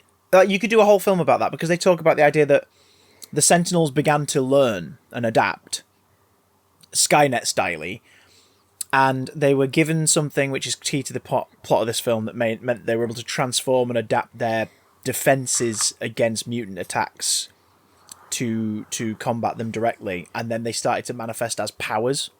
So it's essentially like the robot nanogene kind of thing of, like, they adapt to the situation. So basically super adaptoids. So can Disney sue? Anyway, can Disney send their consciousness back in time to 2014 and sue? To be fair, that's the thing Sentinels have always been able to do. Fair enough. But they don't have a cool name like Super Adaptoids. Anyway. No. A cool name. Sorry, they don't have they don't have a funny name like Super Adaptoids. So they started killing all mutants. Instead of detaining, they start killing them. And then they begin to identify the mutant X gene, right down to its smallest sort of components. So they would start killing humans, Homo sapiens, who had the gene in their DNA that would have likely sort of sparked by the time they had grandkids. Yeah. So essentially, Sentinel started killing billions of people over a couple of decades. Meaning they kind of need to be stopped for everyone's sake. But it's too late. The world's fucked. You could have made a movie out of that, and you could have cliffhangered it with the notion that they start to form that plan, and then the next film could have been the time travel thing to set the timeline right. Yeah. But no, you had to be 10. We have a small band of X-Men left. We've got Warpath Bishop, Blink, Iceman, Kitty Pryde, Sunspot, Storm, who has no lines of dialogue in this. Like, they've got Halle Berry back, but she doesn't say anything apart from, like, go, ha! Or, she has a couple of lines. But it's nothing... weird that, though, isn't it? Imagine, like, think back to Infinity War, right? No. Everyone, and Endgame, everyone in that, every character you know gets at least a moment that's, like, theirs and they own it and you remember it. Like, every single one, even freaking Wong, you know, like, you wanted more? Like, they have these beats that, do you know what I mean? It doesn't feel like any of your cast in Endgame, even those who were in it for just, like, 4 seconds of screen time, but, like, it's a character from a previous movie, it doesn't feel like any of them are shortchanged. It feels like they're all given, like, the main characters are these characters, and the rest of them are all given their moments. Like, which is why that movie is so impressive. Like, even if you don't, like that movie as a film, as a technical, like, sort of pacing, screenwriting exercise, the plates they managed to keep spinning is astonishing. And yet this doesn't give Storm anything to do, despite being someone from the original films. Magneto doesn't say very much in the future timeline either. Ian McKellen's got, like, 4 lines. Not at all, no. It's very, very odd. Colossus is there again and whatnot, and This will be the last appearance of OG Colossus. Yeah. I.e. dude who doesn't speak much but turns metal to fight things. And we, of course, have Logan, because, of course, Professor X and Magneto. And everyone's wearing futuristic battle armor, i.e. boring hockey pad outfits, and with tiny splashes of colour in the design a little bit. And they realise that they can't send anyone back to... Like, the idea is they're going to send Xavier's mind back even further, because they've pinpointed the downfall of everything to 1973, to the signing of the Paris Accords, when Mystique shot and killed Bolivar Trask, the inventor of the Sentinels. Because that led to them detaining her, experimenting on her, and cracking the code. And they make it clear, like, it's over the course of 40 to 50 years, they use what they have of her DNA to crack the code to make the Sentinels adaptive and shape-shifting and essentially the lethal force that leads them to keep developing and becoming more sentient and independent and everything. Yeah. So at this point we're dealing with the original X-Men timeline still, which means that Mystique obviously got away, and then film 1, 2, 3, X-Men Origins Wolverine, like, they happened. And this is the eventual future. So they're going to send Xavier back, but they don't know if it's going to work, and mostly because it could destroy his body in the present to do so. And then Wolverine volunteers. He's like, send me back. Like, I'm just going to heal. And if Kitty can make it work, and, you know, they've never sent anyone back more than, like, a week. So this is sending someone back 50 years. Yeah. And they've all aged phenomenally. Because keep in mind, Kitty Pryde, even in this scenario, would be in her, like, late 30s, early 40s. Still looks like a teenager. It's but we'll get into that. I mean, they do a Elliot good Page job is with one of Stuart. those people who he doesn't age. Oh no, like, he's just Like, he just always looks really young. he always looks super young and a tiny bit tired. Do you know what I mean? Like, super Maybe- young, but maybe- like, hasn't had a coffee yet. So basically, he has eternal student face. Elliot Page is So- just tidy as shit. That's what it is. They do a good job with Hugh Jackman and Ian McKellen and Patrick Stewart. Like, Patrick Stewart looks older than he has looked at any other point in these films. In this one, he looks tired. Because he is older than he has. Oh been yeah, at any other point in but these films. they don't. Because that's how time works, Christian. No, I know, but I mean, like, they don't make a thing of, like, the makeup isn't used to aid, like, the movie star look here. I get you. McKellen, an easy trick to make someone look older, especially a male actor, is to shave the hair super short at the sides and sort of give them a shorter cut at the top. Yeah. For some reason, that just seems to work really well. David Tennant in his last series of Doctor Who, like, is the least erratic hair he ever had at his time, and it's because it's just, like, shorn right the fuck down around the back and sides and everything, and he just looks older naturally. They do that with McKellen in this. It's a good look. Dude looks handsome as fuck in this movie, if tired. And with Wolverine, they let Hugh Jackman be the age he is, and they salt and pepper his hair at the sides, Days of Future Past style. I think it's a good looking Wolverine, like the future Wolverine. Yeah, it's good. I like an older Wolverine, a bit grizzled. They send Wolverine back, and now he's younger, having sex with a mafia don's mole. He's on the a only waterbed. person who can physically survive the mental trip. Ridiculous. What's hilarious is 1973 Wolverine looks 30 years older than 1999 Wolverine. He looks so much older in this movie in the past. It's nuts, but they try to distract you with just arse cheeks. And what an arse. I mean, hello. But Which was insistence of Hugh Jackman. Hugh Jackman. Huge jacked man. Yeah. There's a couple It's of like- actors in the next couple films who insist on certain choices for their costumes, and sometimes they don't pay off, but Hugh Jackman asked for no costume and it worked out. I mean, he's a good-looking man. He's a good-looking man. He bloody well. I bet now, quite rightfully, in 2021, he's got a little paunch going on, and he's let himself slouch as a bit well more, he 'cause he's should. earned it. He's fucking earned it at this point. 20 years of doing that to his body so he could be Wolverine every other year. Like, Yeah, he was super dehydrated in that scene. Let the dude eat a chicken curry, like, and then get another one, and then another one. Fuck that, just let him drink water. For God's sake. Hugh, let the man drink some fluids. Guys, I've discovered the greatest thing ever. I had no idea. It's called Vimto. You put it in the water. It's incredible. I never knew water came in different flavours. This one's called a barley. So you can drink it warm, you can drink it cold. It's amazing. So yeah, long story short, if you listen to this, you've seen the film. Yeah. Let's just pick it to fucking pieces, because my God. So we are now having two timelines converge. The original X-Men timeline happened, including X-Men First Class. That was apparently part of the original timeline. Right up to the part that the 1973 portion of this movie is now a sequel to X-Men First Class. Yes. We have... everyone was drafted for the Vietnam War, and people of all ages left. So the school, we found out the school for Xavier's, Institute for Gifted Youngsters never actually quite got off the ground. It hasn't become the school as we know it yet. It tried, and then a bunch of students got drafted into the Vietnam War. Mm-hmm.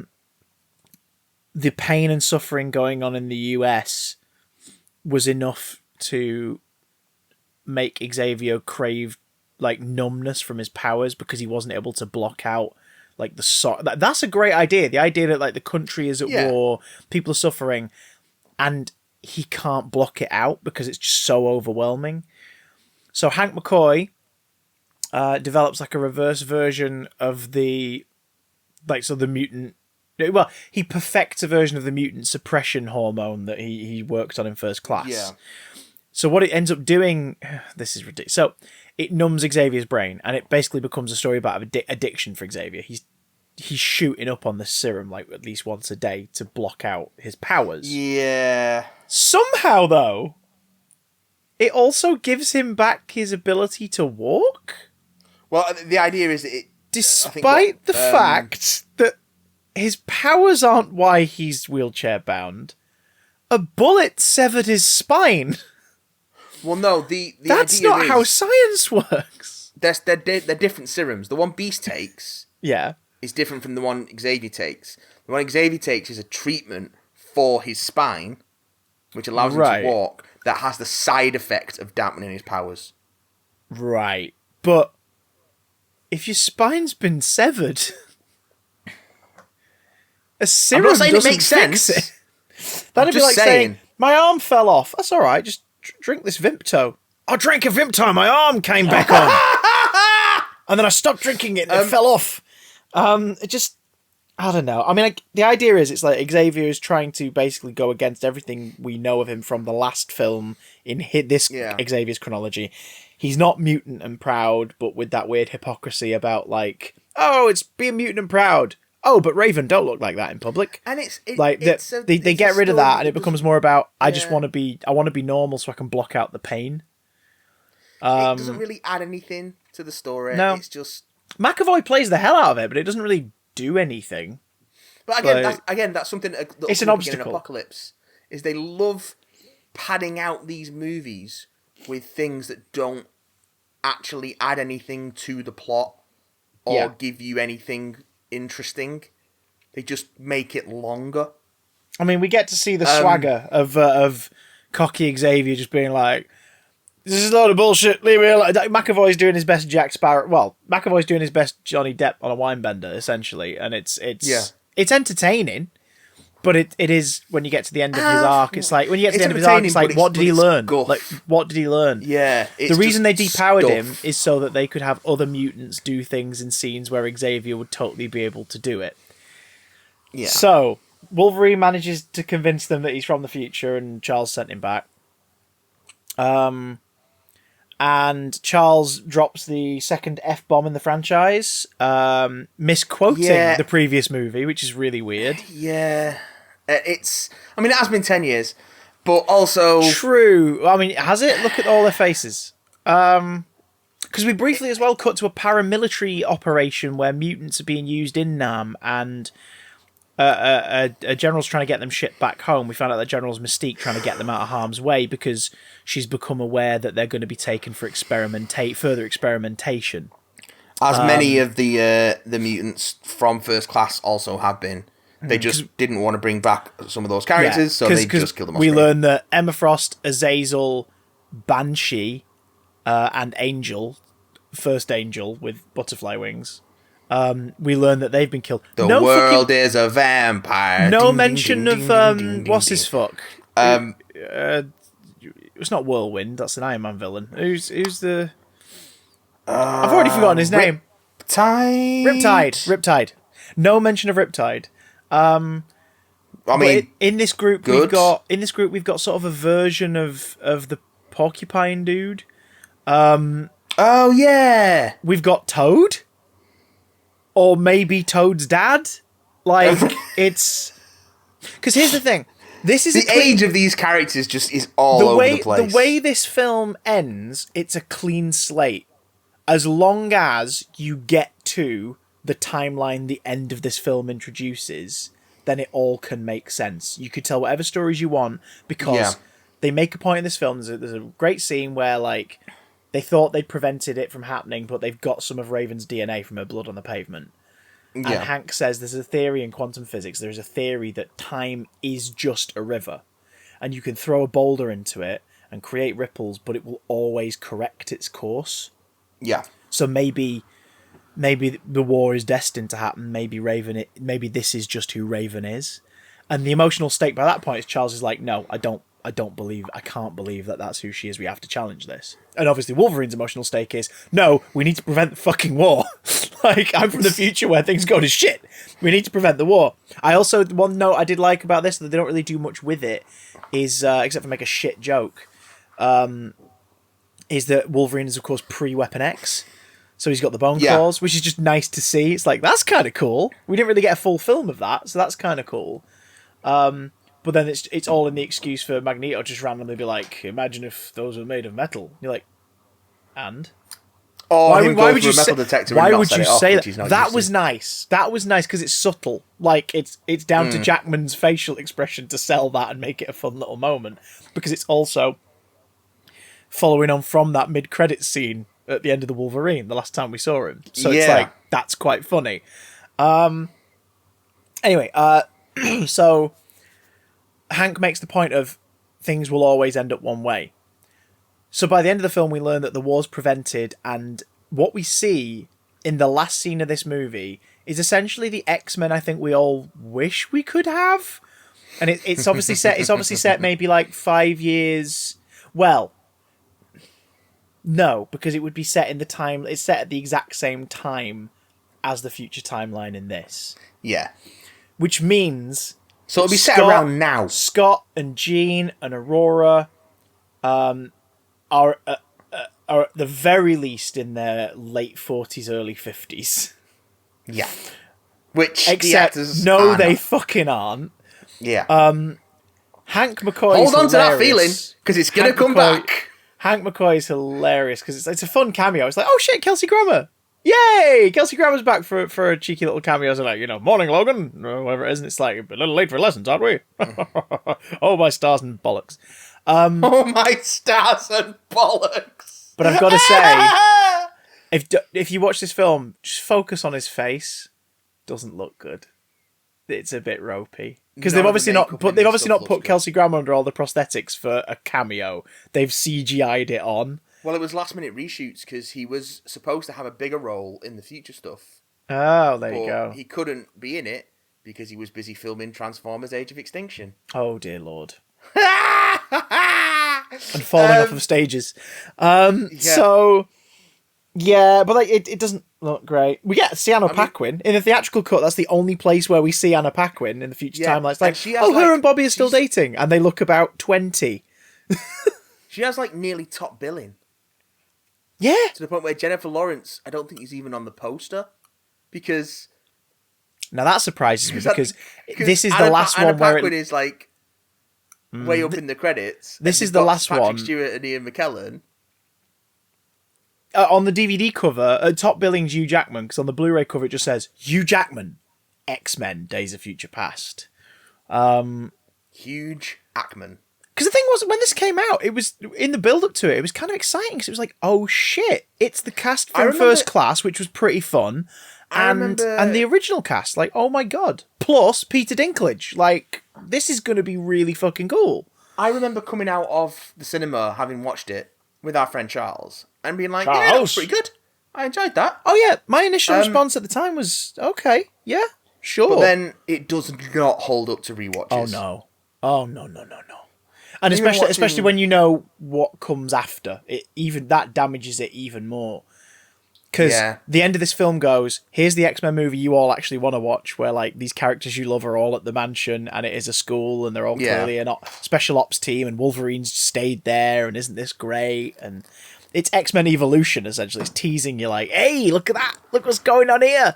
It's a school. And it's fun. And I love the idea that obviously time happened differently for everyone. And for Wolverine, maybe his memories will sync up eventually. Yeah. Of everything that's different.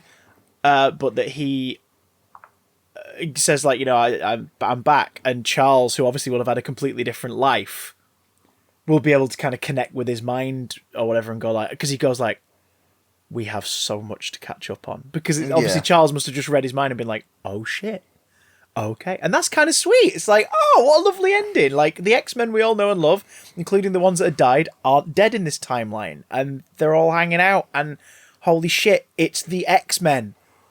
Yay. So anything that happens now, going forward in the sequels, set in the past timeline, has to lead to that future. Like, that future is where they're all going. Because we now know that that's the corrected timeline.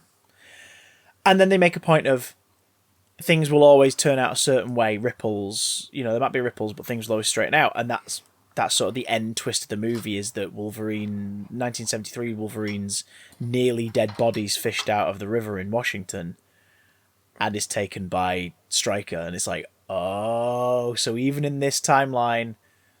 Weapon X get to him. It's a different time, different circumstances, but it always ends up happening to him. Except... And in the next chronological film, we learn that it takes 10 years for that thing to happen to him, but whatever. Except it's not Stryker, though, is it? Yeah, it's not Stryker that fishes him out of the river, it's Mystique. And the actor was not told that.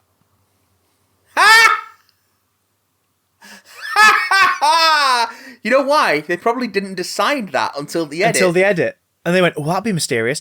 And then they don't do anything with it in the next chronological film.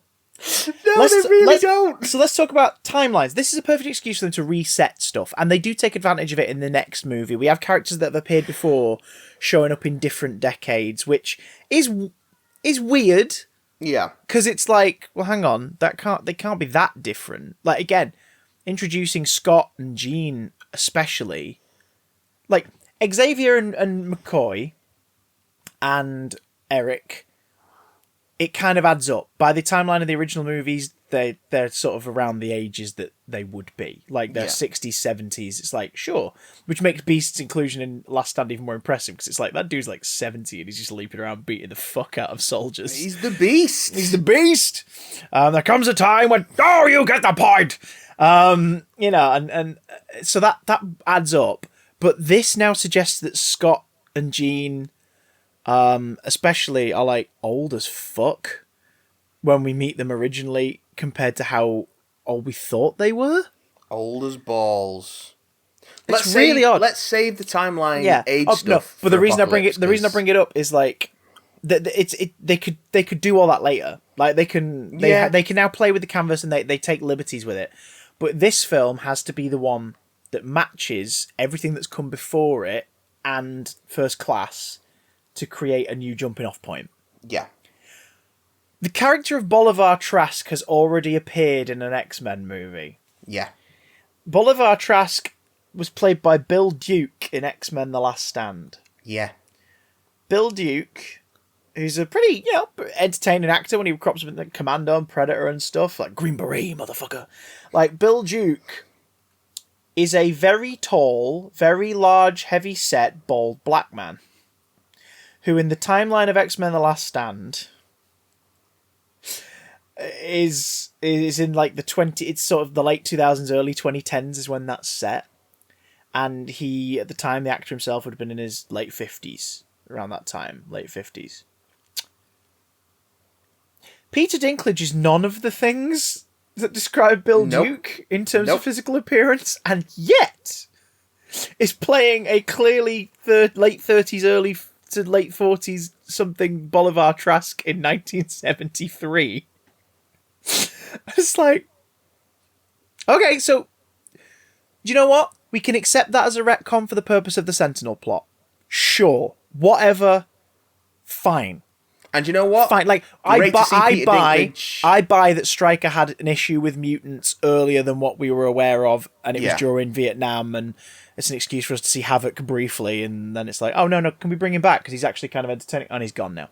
But like, it's great to see Peter Dinklage in a role where his stature isn't part of it. His stature just doesn't come up. It never does ever, and that's brilliant. It's one of the things this film does well. Is he gets given a fucking great part and he smashes it. Well, I don't know if it's a great part, but well, I don't know, because it's that thing of there's not really a villain in this film. Yeah, he's the closest thing you get to a villain, I suppose. But that's what I mean. He's because he makes a big point in it when Stryker's talking to him. He's like, I guess you hate mutants. He's like, no, quite the contrary. I admire them. I think they're incredible, but they're gonna kill us and overtake us, and I don't want that. And if we stop that, then this could be the very first thing that unites every superpower, every country together. Like our survival. And it's like, his motivation is understandable, it's misguided, but it's understandable. Say the least, yeah. It's understandable, you get it, and he doesn't see himself as the villain. He doesn't take pleasure in doing what he's doing, but he's passionate about it because it means saving the world as far as he's concerned. Now, it would have been juicier had he has somehow been shown what the eventuality of his inventions leads to, because I think that would have been a meatier part for him to get into. Like, you wanted this, it leads to this. Like, you are the first, you fire the first bullet in a hail of bullets that destroys like half of the planet's populace, not just mutants. Like, you know what I mean? You could do something about that, but yeah, they don't. He kind of gets sidelined toward the end and is just part of the president's group of cowering politicians. The guy he comes up against the most is the bloke who plays the mayor in the 1998 Godzilla, and that really distracted me. I was like, oh yeah, it's that guy. Mayor Ebert. Yeah. Oh, Jesus. Siskel and Ebert's review of that film. We know Roland Emmerich doesn't like us, so he made me a shitty mayor and you a shitty mayor's assistant, but could he not have had us, like, stomped on by Godzilla or something? Like, he missed the opportunity. Like, we would have loved to have seen that. Like, caricatures of us being, like, eaten by Godzilla. That would have been amazing. Roland Emmerich. Fucking hack. Anyway, the point is... that's a lot of fish.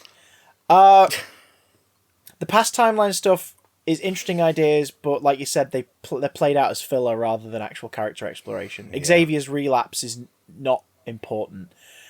Magneto's storyline isn't particularly important. The only good thing that comes out of it is when the two of them clash in the plane over what's happened to Raven specifically. And like Magneto's like, all of these brothers and sisters of ours who have died and you did nothing, you fucking coward.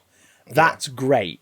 Like, that is really, really good. And it builds on that idea of these two should be soulmates. They should be the best of friends, they should be the teachers that inspire that next generation. The foundation they just can't agree on methods. Yeah, and Eric is completely right about Charles in that sequence. He's completely right about him. Yeah. I also love the idea they introduce something. So Magneto's locked up in the Pentagon because he killed JFK.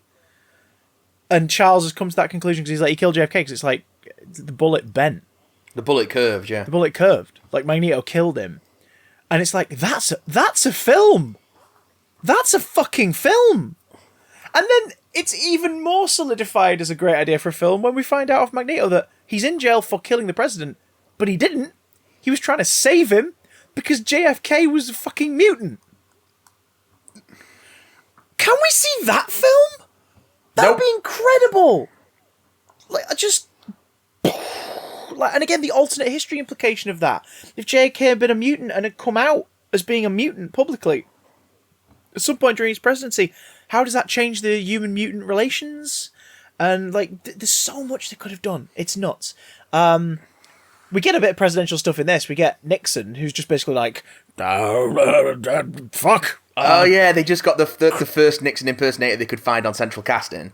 Yeah, create some missiles. I am not a sentinel. Although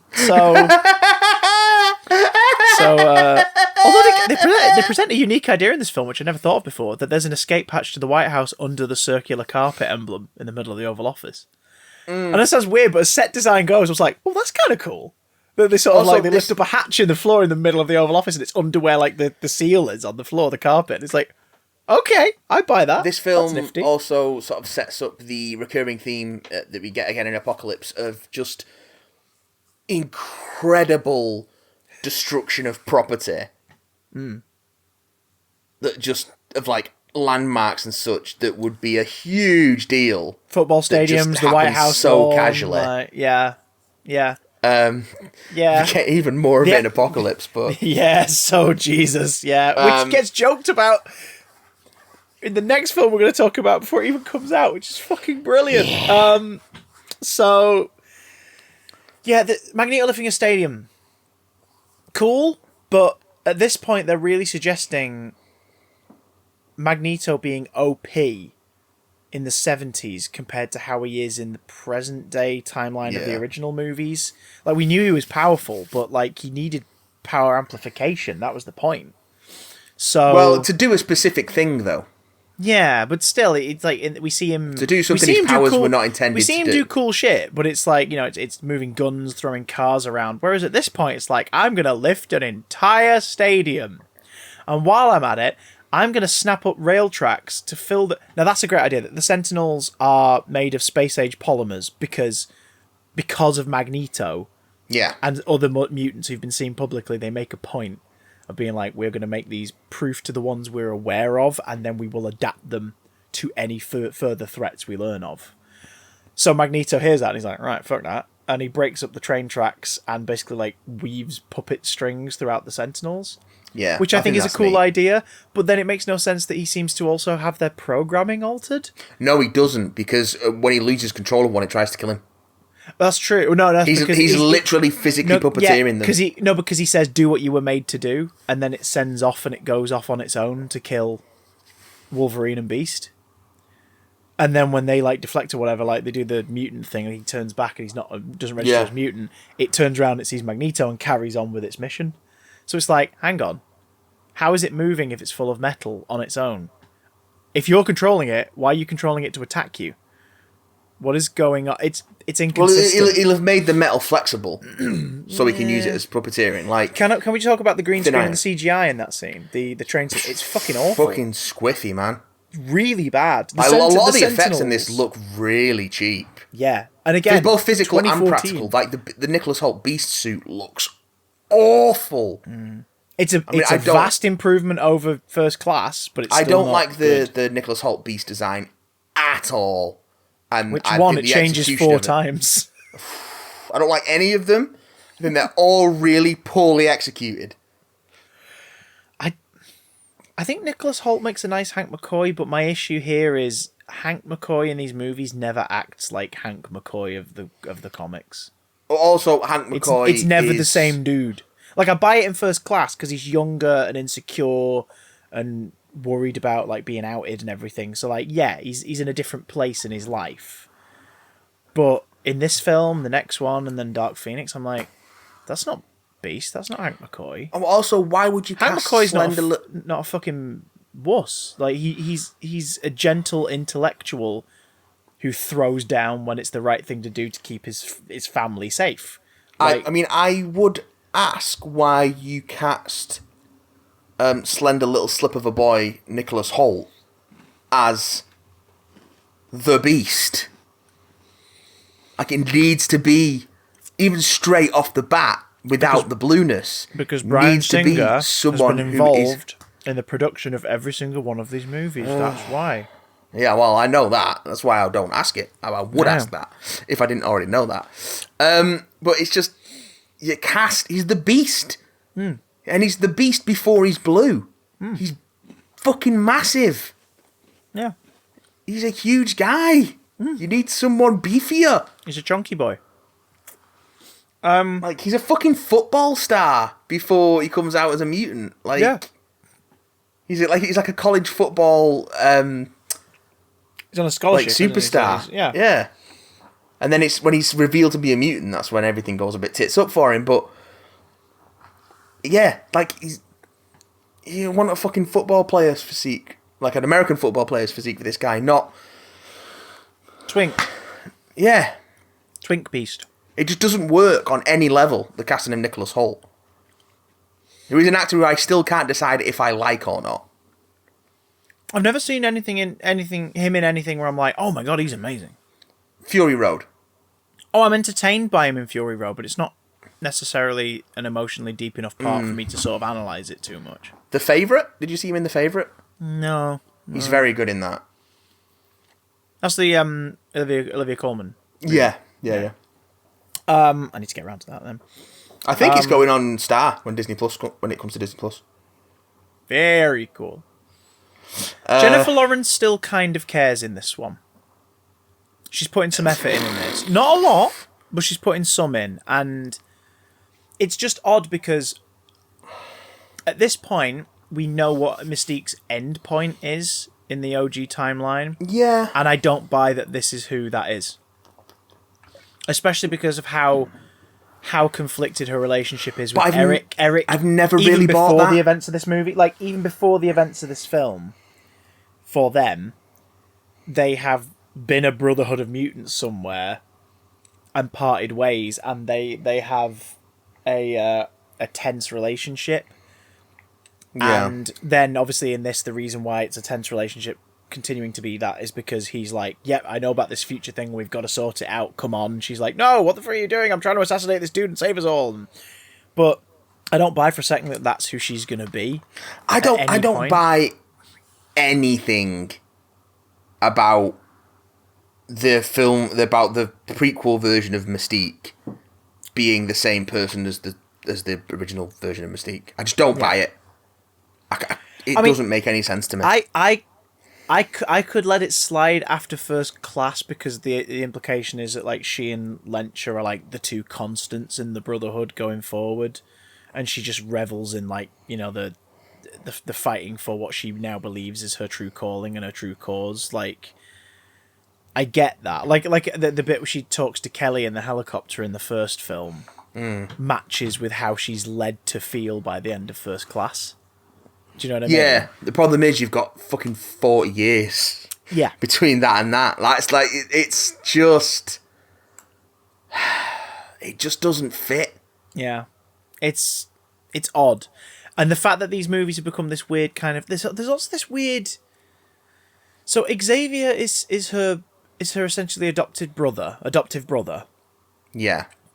And Eric is her lover or former lover. But the way that Eric and Charles's lines are written to describe sort of how they both feel about her is it sort of overly implies a romantic relationship overall. It's like she's always had a thing this... for Charles, but has she? He never reciprocated it. Yeah, in First Class, she's like clearly jealous of like the attention he puts on other women.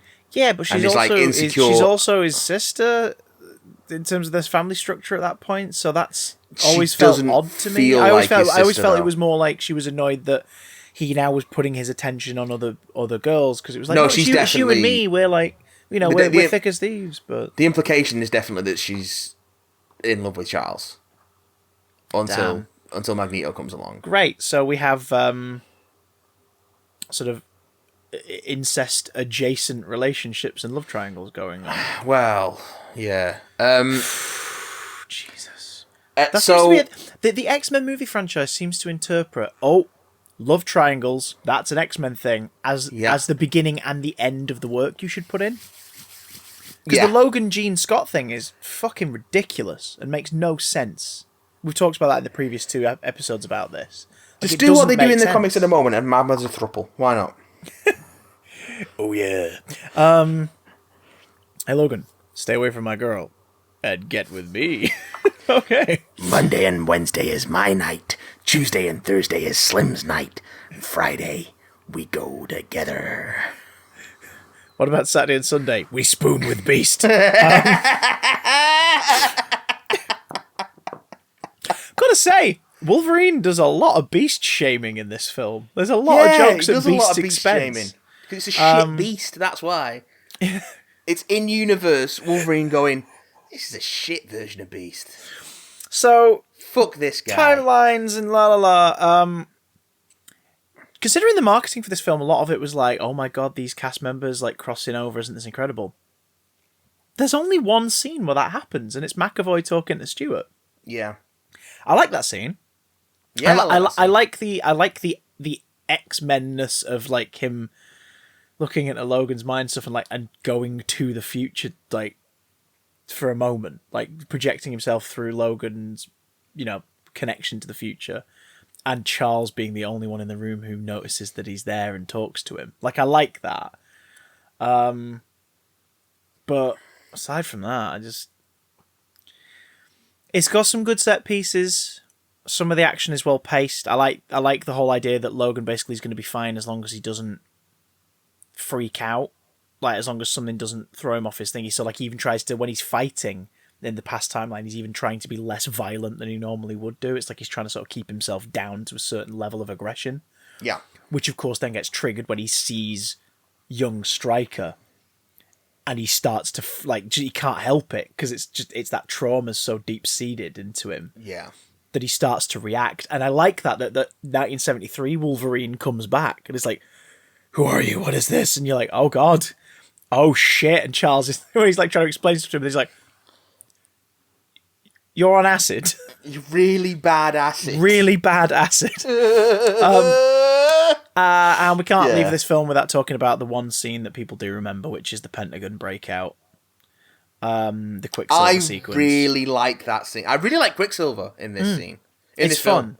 I really, really like him. But I also don't like the fact that they go, all right, the plot doesn't need you anymore, so see you later. Yeah, I mean... Like, I don't mind it because at this point we already have way too many characters, and as a result it means that his 15 minutes in the film is probably the most enjoyable 15 minutes of the movie. Oh, hands down. I think that'd have diminished returns if he was being shoehorned into the rest of it. Like, they were trying to find an excuse for him to be there. Yeah. But I dig it a lot. Evan Peters is incredibly charismatic. And... they give you that tiny bit of fan service, that whole, you can control metal. Huh. My mum knew a guy who could do that. And it's just a throwaway line, and that it works brilliantly, and it's one of the many reasons why I wish he was just in this film and left alone. I like it. I like his completely blasé attitude as well when they rock up and he's just being fast and doesn't give a shit. And he's like, yes, something hard to explain. Probably something that if you told people about, they wouldn't believe you. And you just know that basically he's gone around, stealing shit or pulling pranks because he knows no one's ever going to if anyone said anything, they'd be carted off, in a wagon, taken away to the loony bin. It's like, ha ha ha, ha ha! You can't tell anyone about me because they'll think you're crazy. And it's sort of like it's indicative of obviously how young and how much of a dickhead he is. Yeah, but based on his age and what the later film confirms, this means Magneto helped conceive Quicksilver sometime in the States about 16, 17, maybe 20 years max ago. So before the events of main timeline of First Class. Well, it's conceivable he's been in the States. True, but dude was mostly touring Europe, killing Nazis. Yeah, but no, when did he stop South America? When did he stop to have sex with a Homo sapien woman? Well, no, because he was in South America. True. Yeah. So he would have probably would have been in the States at some point before going south. That's true.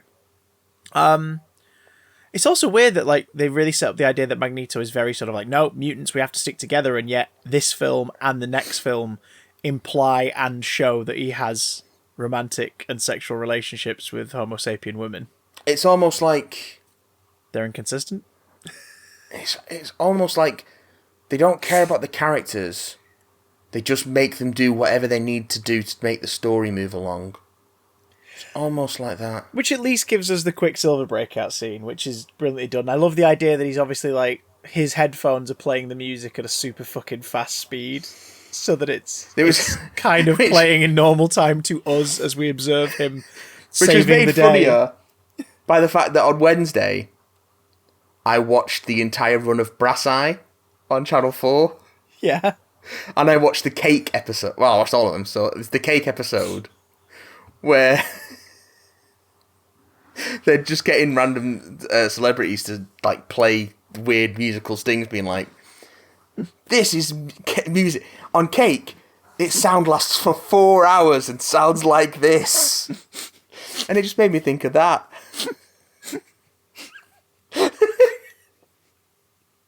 So, yeah. Can we do a Brass Eye retrospective next Why time? the fuck not? Because it's only 7 episodes and it's very good. Well, no, because the next episode in this series, we get at least 2 really good movies, so fingers crossed. No, we get 1 really good movie. And 1 movie that's mostly good, but I have a lot of problems with. Oh, I've got issues with it, but I'm entertained by it. I think I've got more issues with it. There's one big issue with it that I think we'll definitely dive into. But yeah, fuck that. Let's talk about its predecessor. Okay. The next movie to come out is Deadpool, which came out Valentine's Day. Oh my god, it's like we planned it. We're recording this on Valentine's Day. It came out on Valentine's. Oh my god, it came out on Valentine's Day 5 years ago. Yeah. Deadpool 2016. And I will say, some of the CG is starting to show its age. But this was made on no fucking money. Well. So, there you go. Important to remember. By a first-time feature director. This was made on like a quarter of the budget of Days of Future Past. Yeah. And yet manages to not look anywhere near as cheap. And is also, up to this point in our chronology, the best fucking film in this series so far. As in terms of just its execution, the script, performances, characters, action set pieces. I'll go for that. It's the best film up to this point using the X-Men property. First Class and X2 maybe, but this is like, no. If you told me if you laid out all the X-Men movies that we've watched so far for this in front of me and said, which one would you watch again? I'd be like Deadpool. Before we even finish the question about Deadpool. I have one problem with Deadpool, which I want to state now so I can get it out of the way and then we can just gush on it for a little bit. Oh, I love it when you gush. And it's a problem that's exacerbated even further in the second one. Yes. Rena Baccarin. Yes. Love her to bits. Yes. Think she's great in this. Yes. The character is a plot device. Yes. Like, she is just the prize for Wade. And then the sequel becomes his motivation by being... Well, we'll get to the... Yeah. Which is... But... Yeah. In this, it is literally... The thing that saves it... The entire plot is literally... He wants to get the girl back.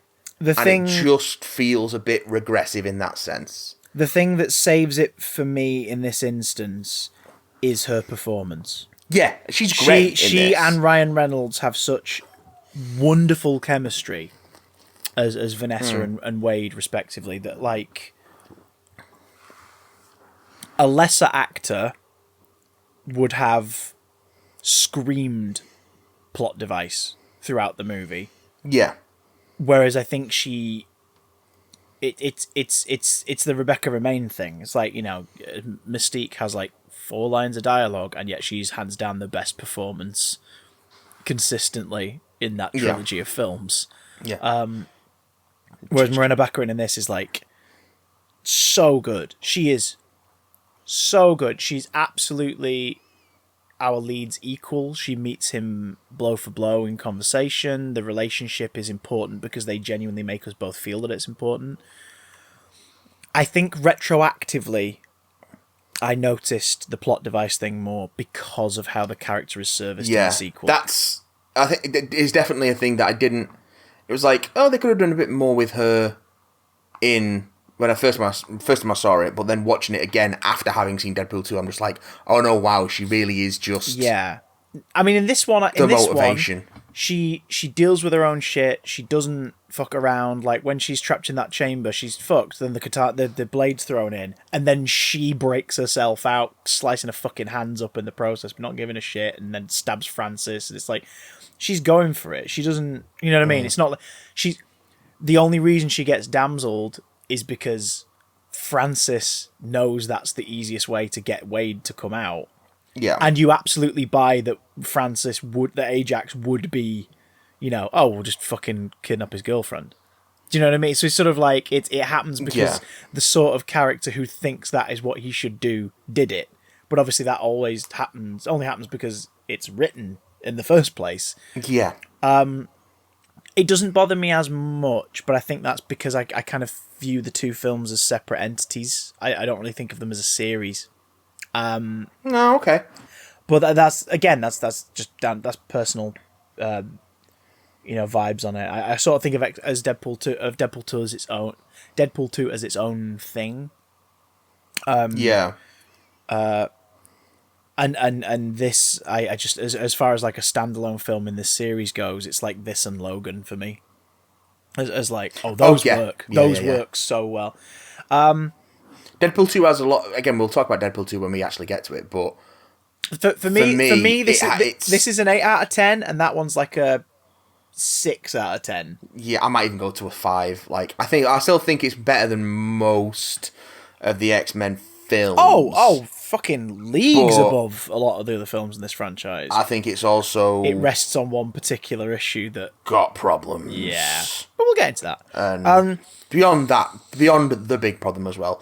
But, alright, bad stuff out of the way, let's gush about how great Deadpool is. It's so fucking good. I fucking love the Batman Begins narrative structure for this movie. Yeah. Because they don't overcomplicate it, and it works. Like, it's a Deadpool film. You need to state your case from the off that this is the character that people have been reading for a couple decades. You are coming to watch his movie. It's not the version in X-Men Origins, because the timeline has changed now, boys and girls. Ripples, etc.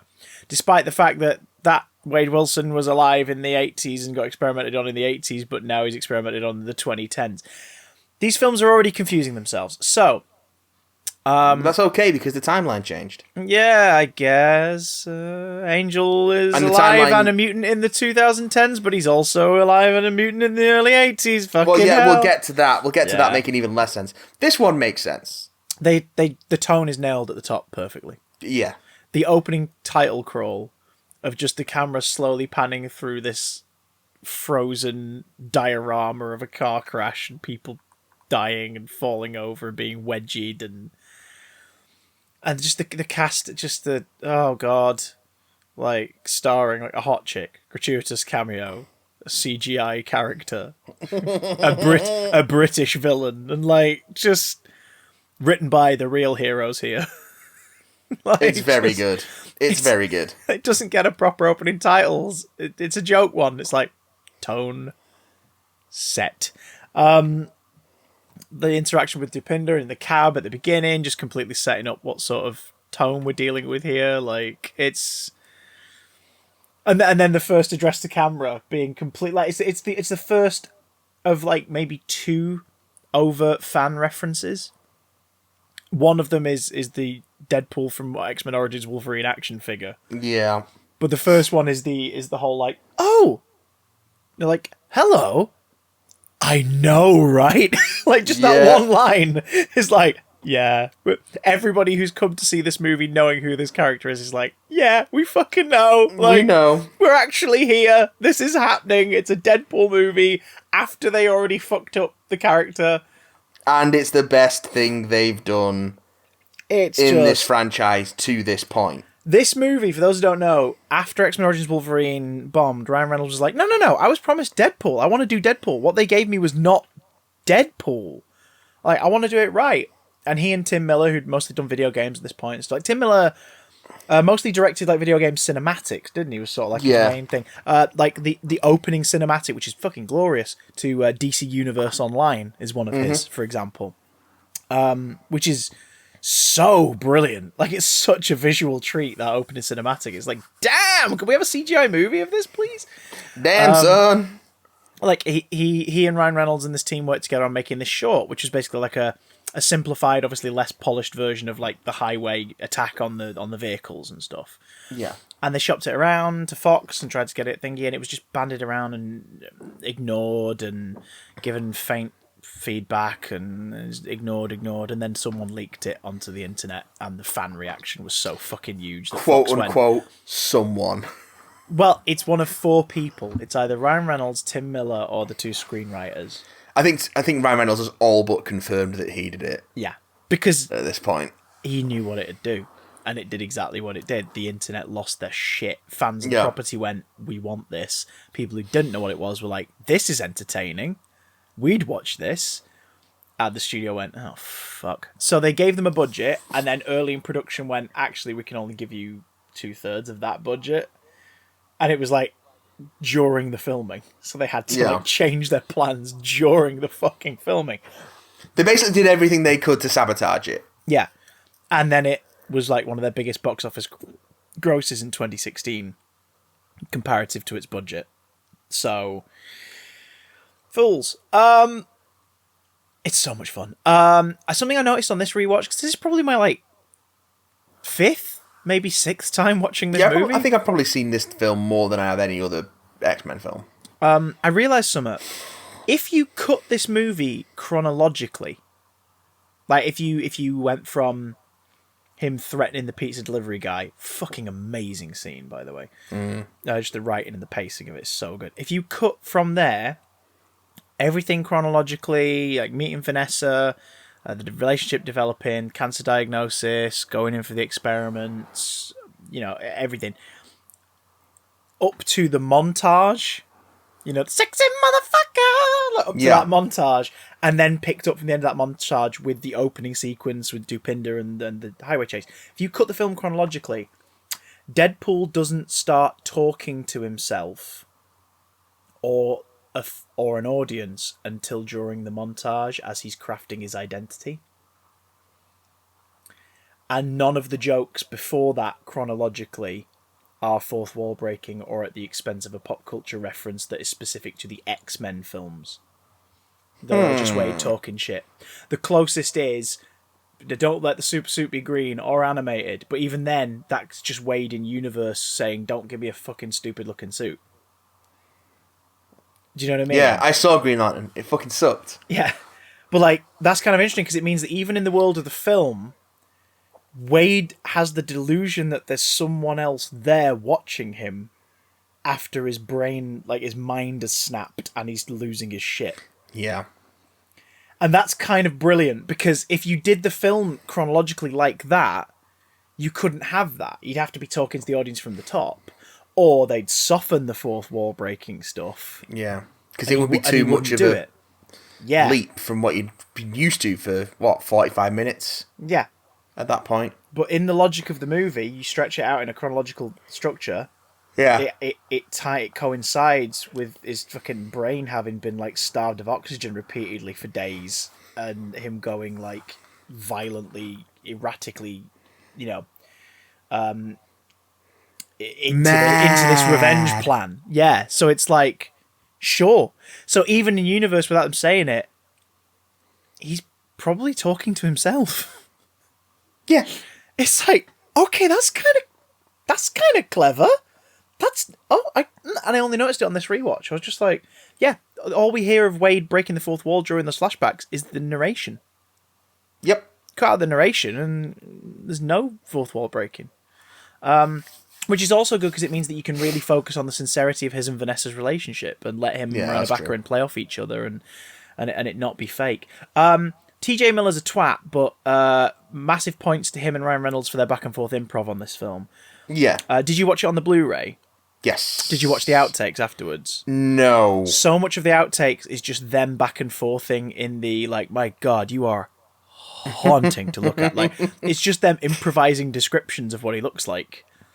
And it's brilliant. It's like they've obviously just gone, you're 2 comedy performers, we're going to put 2 cameras on you, talk. Just give us 85 different takes of this conversation and see what happens. This film, you can feel the improv freedom in this movie. And that kind of gives it an energy that exists throughout the whole thing, that everyone was having a good fucking time making it. Yeah. You can just feel that they're all having fun.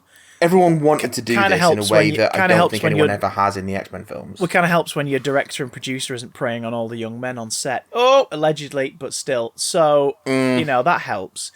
It's also the fact that Reynolds and, is it Reese and Warner and, is it Rhett Reese and Thingy Warner, the screenwriters? Rhett Reese and Paul Wernick. So Reese and Wernick, plus Tim Miller, plus Ryan Reynolds have been wanting to make this film for nearly 10 years and definitely 6 years of aggressive push for it to happen. You feel like they're going, oh my God, we're here. Let's make absolutely everything we can out of this. There are fan nods to the comic. I'm not hardcore Deadpool, but I've read all of the 90s. I've read all of the Joe Kelly stuff. I devoured the Daniel Way run. And I've read some of the Marvel Now Onward stuff, not a lot of it. I've read the Dead President's arc and stuff, but I'm about 8 years behind now. But I loves me some Deadpool. I really, really loves me some Deadpool. So little things make me smile.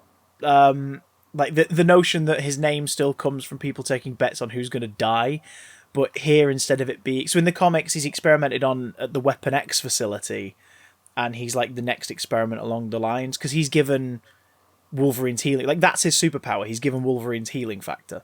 Yeah. And they kind of imply that in this. All his power is the healing factor. They really set up the idea that, no, the skills are already there. He's done some shit. He's done some dark shit for people over the years. The healing Jacksonville. Yeah.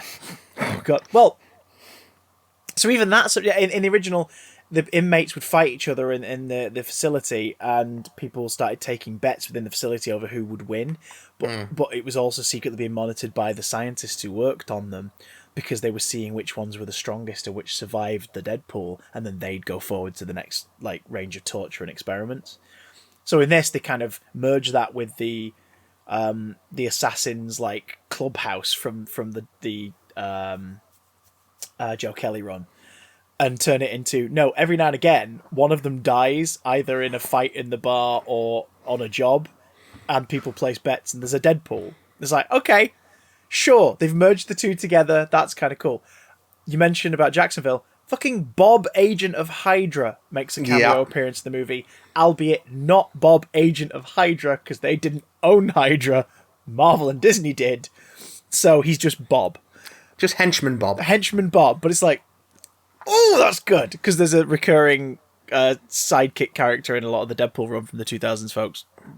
Bob, Agent of Hydra, who Deadpool basically kidnaps during a mission fighting against Hydra, and then ends up sticking around, or keeps bumping into him at other things. Yeah, I think he's an agent of AIM later on. Yeah, yes, he changes organizations later on to the thing. He might pop up in Hammer as well. It's great. Weasel, they completely recontextualize Weasel, but that's fine. It works for the film. Blind Al is essentially kept intact, which makes me very happy. She's an angry, blind old lady who fucking hates everyone. And the idea is she was always meant to be what if Aunt May was a twat? That was always basically meant to be her thing. And she's still kind of that, but their relationship in this actually has some genuine affection in it, which they expand on in the second one as well. There's a genuine respect and level of duty of care between the two of them to each other, even though they basically tell each other to suck a dick and everything all the time. So you've got that. Which is great, because there's this horrible bit in the 90s comics, the 90s, early 2000s run, where you find out that he's got a room full of barbed wire in the attic that he occasionally locks her in when he's off on one. And we find out because Weasel finds her when he comes to see her one day and finds her locked in there, and Deadpool locks him in too. It's during that period when Deadpool was still played as this is a dangerous individual who, we're having fun and games, but oh dear. Yeah. And then Daniel Way kind of irons that out later. Is no, he's not a hero, but he's also not a monster anymore. He's grown a bit, so they move on from that. Suffice to say, Al and Weasel don't come back for a long time, because of course they wouldn't. They wouldn't want to be near him. So I kind of like the recontextualization in this of like, no, they're all in a friend group and it's all a thing. And he has friends. And of course he has friends. He's had to make friends because he doesn't want to show Vanessa his face after the experiments. I like that they don't shy away from the harsh reality of cancer. They don't make a joke of it. Like it's and again, it's refreshing the fact that he's like that. This is the first person he's ever really settled with, and the first person she's settled with, and they're so like I would watch a whole movie about them just having their sexual escapades in the montage period, like a rom-com that's just filthy and it's just them two. I'd watch it. It'd be hilarious because they're so good in it. And the fact that the movie was marketed, do you remember? As a romantic comedy. As a romantic comedy. There were posters in theatres of like Ryan Reynolds and Morena Baccarin walking hand in hand through like a cherry tree lane and everything, and it was like Deadpool, December 14th. And no hints of what it actually was about, unless of course you walk further down the corridor and were like, hang on, that's the same film, that one with the dude in the mask. Wait, what? It's kind of brilliant. So there's that, but it's a unique take when he finds out that the cancer spread like pretty aggressively, and he's very likely not got much longer than a year to live. And his first instinct is to pack up and leave because he doesn't want to put her through the costs and the medical side of it all and the mental pain and emotional pain of watching him die. And her reaction is like, nope. Like, you fucking staying here. We're going to fight. I love it. It's so well done and not played. Like, they joke about it because that's how they deal with it to each other, but they don't play that as a joke. Yeah. Which really helps sell how desperate he is to find a way to still be there for her and why he would undergo the experiments. Shit, yeah. Gina Carano's in it. She plays Angel Dust. Like I said earlier, it's a nothing part. It's the thug. It's the Bond villain henchman role, made more unique by the fact that it is, an attractive woman with a slick back 80s hairdo instead of a big burly, hairy guy with knuckle dusters or whatever. It's like, who does happen to be built like a brick shit house. Yeah, she's built like a brick shit. But what I'm saying, and she's not even. She's like the. In terms of like the cast members, there's like 5 who are taller than her. Oh yeah, which I didn't realize till this watch. I was like, Jesus, everyone's taller than her, and yet she's the one who goes up against Colossus. The casting of her is what makes the part work. There's not really anything more to it. Her boss, however, holy shit! Can we talk about Ed Skrein? Ed Skrein. Ed Skrein great. I really like Ed Skrein. Can he be in more things, please? Because fuck, he's good. He's really good in this. He was going to be in the Hellboy reboot, and then he found out the character was Asian, and he went, "I'm not doing that." Yeah, he was offered the part. He was casted it. And then he found out when fans got in touch and said, like, the part's normally Asian, like, maybe you shouldn't do that. And he went, oh, yeah, no, fair point. Yeah, I don't want to be in it. I'm glad he wasn't in it, because the film was shit. Dodged a fucking bullet there, didn't he? But he's so good as Ajax, which they imply is a code name he stole off a washing detergent. And his name is Francis. And Deadpool really mocks him for that, because obviously he clearly is insecure about it, which is why he's come up with a nickname for himself. It's fucking brilliant. Ajax is one of many forgettable Deadpool antagonists from the 90s run. They make him way more interesting here. So just leave it at that. Give us T-Ray next. Come on, Marvel, you cowards. Give us T-Ray. I want Dragon Ball hair and a plaster across the nose. Anyway, Deadpool, for those that are wondering, Deadpool doesn't have very many Deadpool-specific antagonists. And so many of them that are in his rogues gallery were devised in the 90s and are embarrassingly 90s. Yeah. The later ones are much more interesting. Like Reverse Deadpool, who's just cast off body parts of his that have been chopped off over the years, that have sewn themselves into a creature and decided to like be their own thing and kill him because they're annoyed that he left them behind. With the one backwards arm. It's fucking great. So, yeah, he's great as Ajax. He's a lot of fun.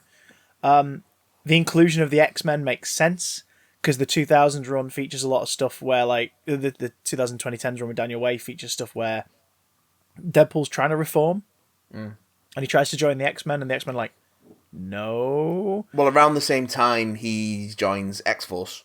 Yes. And also a lot of his character development happens in X-Force. And he helps save the day in Secret Invasion.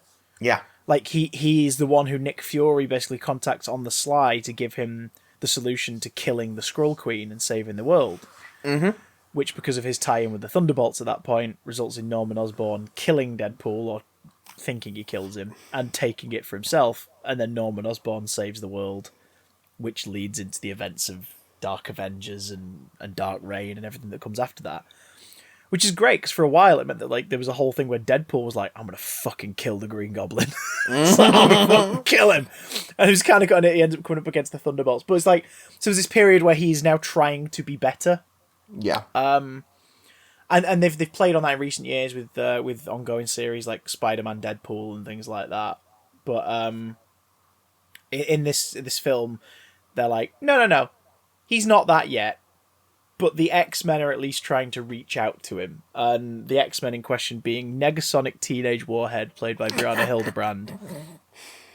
Who's basically a new character with a name from the comics. Is so fucking cool. Yeah, it's the classic X-Men movie thing of, oh, Psylocke. Yeah, people love Psylocke. Just give that girl purple hair and we'll call her Psylocke in the credits. Does she have Psylocke's powers? What? No, she's got a cool tattoo though. What the fuck?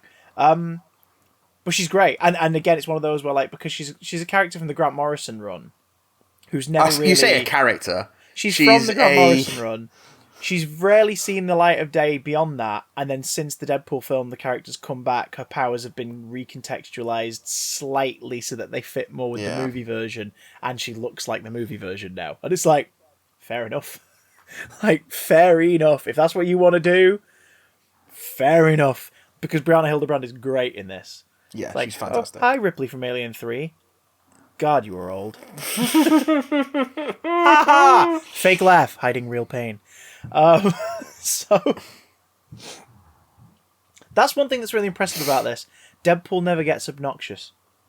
Which is what I was so worried about going in. I was so worried. But he never does. And I think that's because they make sure that there is actual heart and relationships within the core of the film. And they really do show that a lot of it is how he deals with pain and rejection.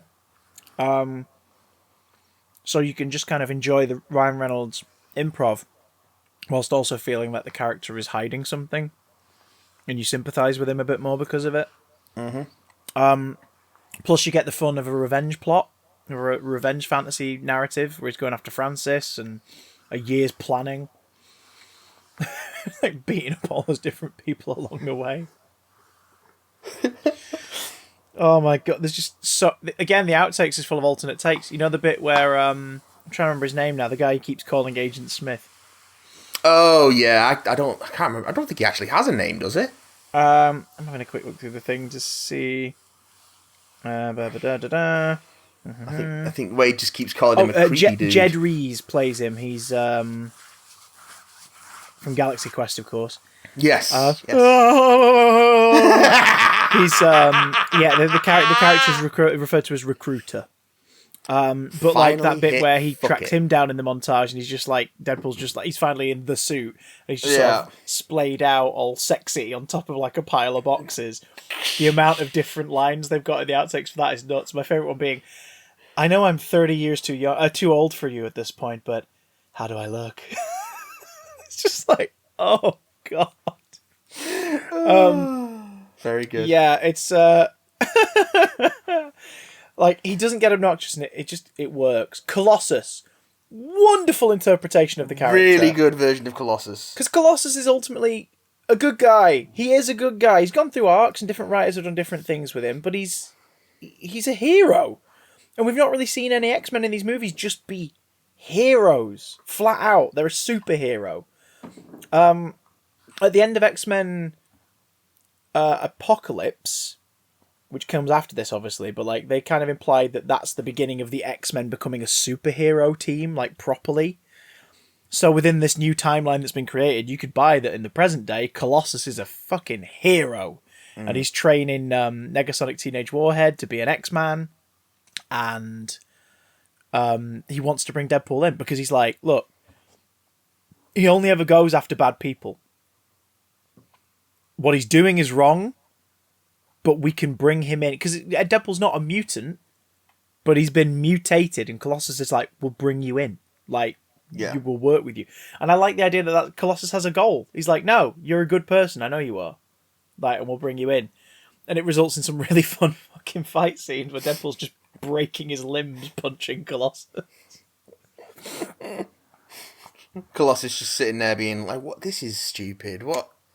Why are you doing this?" It's when he reaches behind, his hand touches the crotch, he turns around, he grabs, like, Colossus's penis and goes, Dad? And then later on when he punches him in the crotch and he breaks his wrist, he goes, oh, your poor wife. It's just full of little zingy one-liners. The counting of the bullets sequence in the second part of the highway very well thing. constructed action sequences. Yeah, Oh, so good. I mean, like- the fight scene between him and Francis, like the last sort of purely serious, non-jokey sequence. Yeah. In the burning facility, while they're just beating the shit out of each other, is like before the second act kicks in. It's like, oh god, that's so upsetting to watch and brutal and just that's something I love about that's something I love about the sequel. As the sequel goes in on again even more on what can we do with this character that we can't really do with other characters. They really use every inch of their like higher rating. I mean, fucking hell, the And F not holding back. word is like every other second, Yeah, but it never feels gratuitous. which it does in The X-Men movies.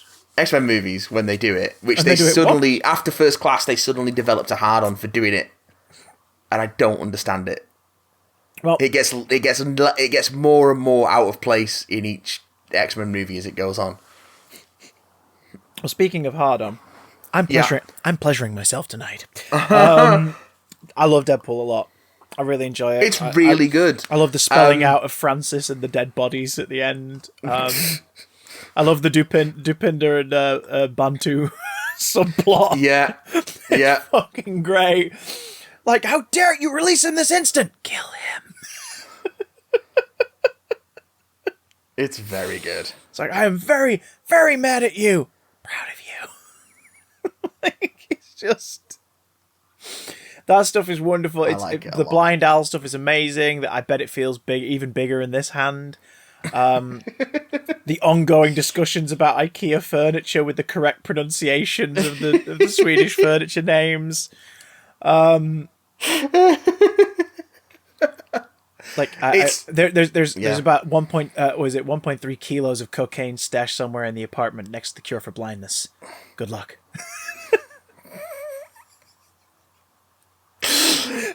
Stan Lee's cameo. Stan Lee's cameo in this movie. Oh yeah, the strip joint. Glorious. Let's give it up for Chastity. Oh my god, because the way the shot's done, it's like this is like one of the last cameos where they definitely got him down to the set. Like he is in a strip club with a bunch of completely naked women. There's just Stan Lee just there, just DJing and looking happy as Larry, happy as Stan Lieber. Stanley Lieber. Oh, it's so funny. Right, his cousin Larry Lieber. Because his next Deadpool cameo came in the teaser trailer for Deadpool 2. Yes. Which came out a year before Deadpool 2, where Deadpool basically like goes to save somebody being attacked in an alley like a superhero, and he does the Superman getting changed in a phone booth, and it takes him like 10 minutes because he can't quite like get the angles right. And then he comes out the thing and Stanley's like, hey, Spider-Man, nice costume. And he's like, zip it, Stanley. Like, that's his like last live action cameo with a Fox thing. The next one appears in the next film we have to talk about, which is also Joan Lee's last cameo as well. It's the last cameo she makes. Yeah. And it's a weird one to have them in. Like, what a weirdly distracting moment to pick. Again, there's just something about the Fox movies. Their tonal dissonance is... It's off the charts. And nowhere is it more off the charts than X-Men Apocalypse. Oh, fuck this movie so hard. Matt, tell them the plot of X-Men Apocalypse. While I eat this biscuit and try not to cry. So, It's 1983 because reasons. And the first mutant, En-Sabah has been resurrected to gather his 4 horsemen and do a thing that's going to wipe out humanity, probably. And we know it doesn't because we've seen the future timeline. like it's just nonsense from beginning to end. It is taking a bunch of actors who are really cool and some who are not, and just doing nothing with them. Like, it starts with this really neat action sequence of ancient Egypt and En-Sabah. They never call him Apocalypse. Yeah, they refer to what he brings about as the apocalypse, and that's the closest you get. Yeah, but they never call him Apocalypse. But we're going to call him Apocalypse. Yeah. Oscar Isaac in full-on Ivan Ooze cosplay. Like, the fucking makeup and costume for Apocalypse sucks. Do you know what? This is my second time watching it for this podcast. Yeah. And the thing I realised is they only needed to make one change for it to be less awful in his costume. And that is not have this weird, like, dome-like headpiece. Yeah. Lower it into a big fucking collar, like Apocalypse usually has. Yeah. If it was a big collar with his head just sort of, like, resting within it, he'd have a shape to his head, he could move his head more, he could be a bit more physically animated with his performance if he chose to. Instead, it looks like he's been put into a costume that is just easy to recreate. It looks like a costume that they'd create with a theme park version in mind. Do you know what I mean? Like, you put this head bit on, and then we'll do a bit of makeup on your mouth, and then we'll do that. And it's odd, because if that alone makes him look stiff, which makes him look like a Power Rangers monster. Yes. I think the Ivan Ooze comparisons are an insult to Ivan Ooze. Yeah. Because he That's moves. a great outfit. I love his bird minions. The big crows. They're my favourite. So we get this neat opening sequence in ancient Egypt where he's going to his big pyramid and he's going to do a body swap. So he can be young again. And because the implication is he's the first. Well, he says he's the first mutant, and the idea is that he's like, you only exist because I exist. Meaning, I fucked around a lot, and that kept the bloodline going in different people across the generations. But he essentially achieved immortality by transferring from body to body as his body grew old, and gaining those bodies' powers as he did so. Which I don't hate. Is that part of the comics for him? Because I thought it was just he was ageless. Really, not as far as I remember. I don't hate that as a replacement for that then, because it at least sort of is like, oh, so that's how he acquires like nearly every power, because it's just he uses a mutant body as his new template. But also he's got this weird sort of technology-looking shit, which they never explain. Yeah, like wires coming out of his head and stuff. Yeah. Which we know he doesn't need, because when we see him first transfer into Oscar Isaac's body, like naked, bald Oscar Isaac, at the beginning, he just turns blue and his face kind of has the markings on it, and that's it. Yeah. And then, like, one of his horsemen, like, telekinesis the uniform onto him, and you're like, why? Again, a thing that they cut from the comics is that that's all celestial tech and celestial armor, which they couldn't really do in the comics in the films because of rights. But they don't offer any explanation for it beyond him being old as balls. I mean, they could have made a thing of like it's an ancient alien, whatever, and then the next film where our villains are aliens could have set up the idea that tech being awoken sent out a signal, and I don't know. But no. No, that's all right. The next film's about Jean discovering the Phoenix powers, despite this movie ending with her using the Phoenix powers. So you get this neat action sequence, and he completes the body transfer, but he's imprisoned beneath, presumably somewhere in Egypt, and then you get a scene with Moira McTaggart. 20 years after her last appearance.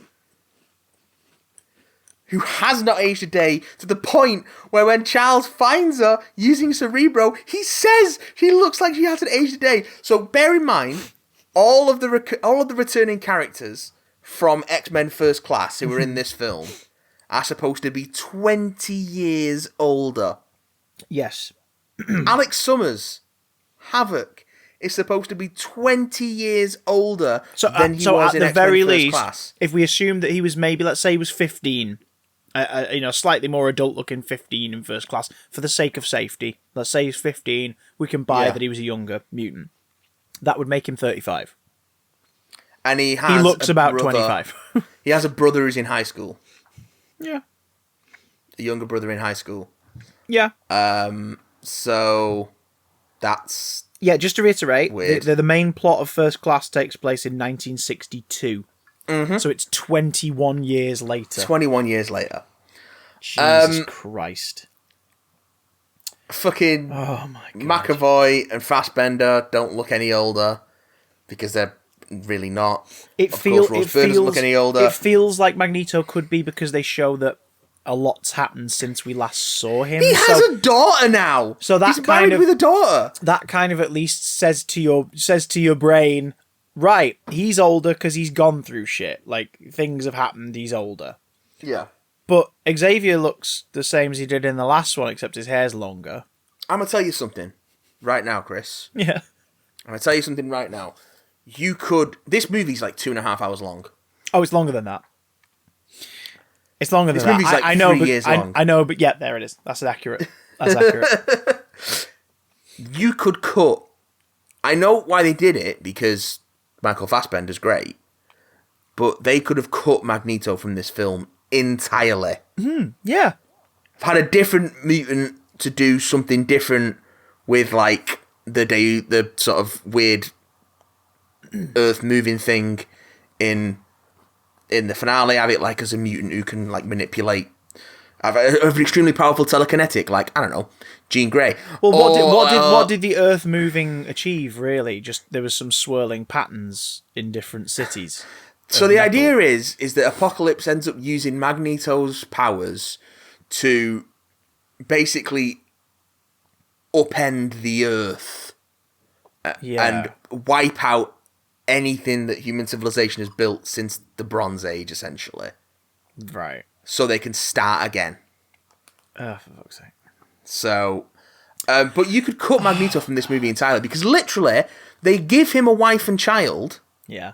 Only to immediately kill off His said wife and child to give him a motivation to join Apocalypse and become involved in the plot. Because again, for those who don't know, the comics, Apocalypse always recruits 4 horsemen, which essentially are the people who do his dirty work for him. Yeah. And it's usually powerful mutants, or at the very least mutants with a unique ability that could help him further his plot. And they're not exactly doing it of sound mind. It's kind of like a corruption thing. It's like if he selects you, you're effectively, twin universe bad guy version of yourself, as long as you're under his like power. Yes. So Wolverine has been a horseman of Apocalypse. Magneto's been a horseman of Apocalypse. One of the more famous ones is Angel, because Archangel's a design people thought was quite cool. That's how it works. In this film, they do that, but they don't imply that he has a power over them. No, because he's explicitly not telepathic, because he wants to take over Xavier, Charles's body to get that ability. Yeah. So Storm joins because basically he enhances her powers, and she goes from being a thief in Cairo to being like, I could be a hero like Mystique, Storm, the mutant on the never TV named. from 10 years ago. Yep, never named Aurora, never named Storm. So there's that. I like that they did the Angel... thief in Cairo part of her background. But... Yeah, but it's weird that that's the only part of her background they use. And she goes from being thief in Cairo to being accomplice of a world-ending supervillain. Yeah. Because he made her hair white. Angel joins in because Angel's been abused in fighting rings, which is an interesting story. You could tell a whole story about that, like mutants being rounded up on the underground and forced to fight. And they don't really go into it. Beyond him getting his wings damaged in a fight with Nightcrawler, and then Apocalypse gives him metal wings, so now Angel's with Apocalypse. Yep. For reasons, even though he doesn't really bring anything to the table of the world takeover plot. Nope. Same as Psylocke, who basically joins because she meets Apocalypse and threatens him, and Apocalypse is like, all right, you could threaten me, or I could make you a bit more powerful and you can join me. Joins and she goes, because someone right. wanted to put Olivia Moon in that. And in stop that costume. thought. Stop that thought, because here is the answer to that. I've done a bit of reading. The person who wanted to put Olivia Munn into the Psylocke outfit, i.e., big boots, thighs on show, cleavage window, ninja, latexy what's it, was Olivia Munn. It's a part she's wanted to play since she was reading comics in her teenage years. When she found out the opportunity came up, she auditioned and had meetings with the studio. She campaigned, she got the part. When they started to show her the costume concept designs for the Apocalypse armor, because obviously he gives everyone a costume. She went, did you get a scene of him putting everyone in armor? She went, no, because what they were showing her was armor plated, all that. She went, no. She was like, I want to look like Psylocke, because prior to that there was no costume in the design stage that looked like Psylocke's. And she was like, no, I want to look like Psylocke. I want to play Psylocke. I want to look like Psylocke. Bad costume, no. Which is why she starts in that and ends in that. They basically imply that that's what she's already wearing, so she sticks with it. But then, all Psylocke does in there, and Psylocke is a big fan favourite character, all she does in this is strong arm for Caliban, then Apocalypse gives her slightly spikier psychic blades. So she joins him, seems to take pleasure in beating the fuck out of the X-Men. Yeah. And then, at the end, doesn't join in to help fight Apocalypse. She flees in ooh, you'll see me again kind of sneaky moment. Which apparently was supposed to be set up for X-Force. Yeah. And at one point, Gambit. Apparently it was going to tie into Gambit at one point. Yeah. So, Olivia Munn got shafted, but at least she got to wear the costume she wanted to wear. Apparently it was a fucking nightmare, though. What, wearing it?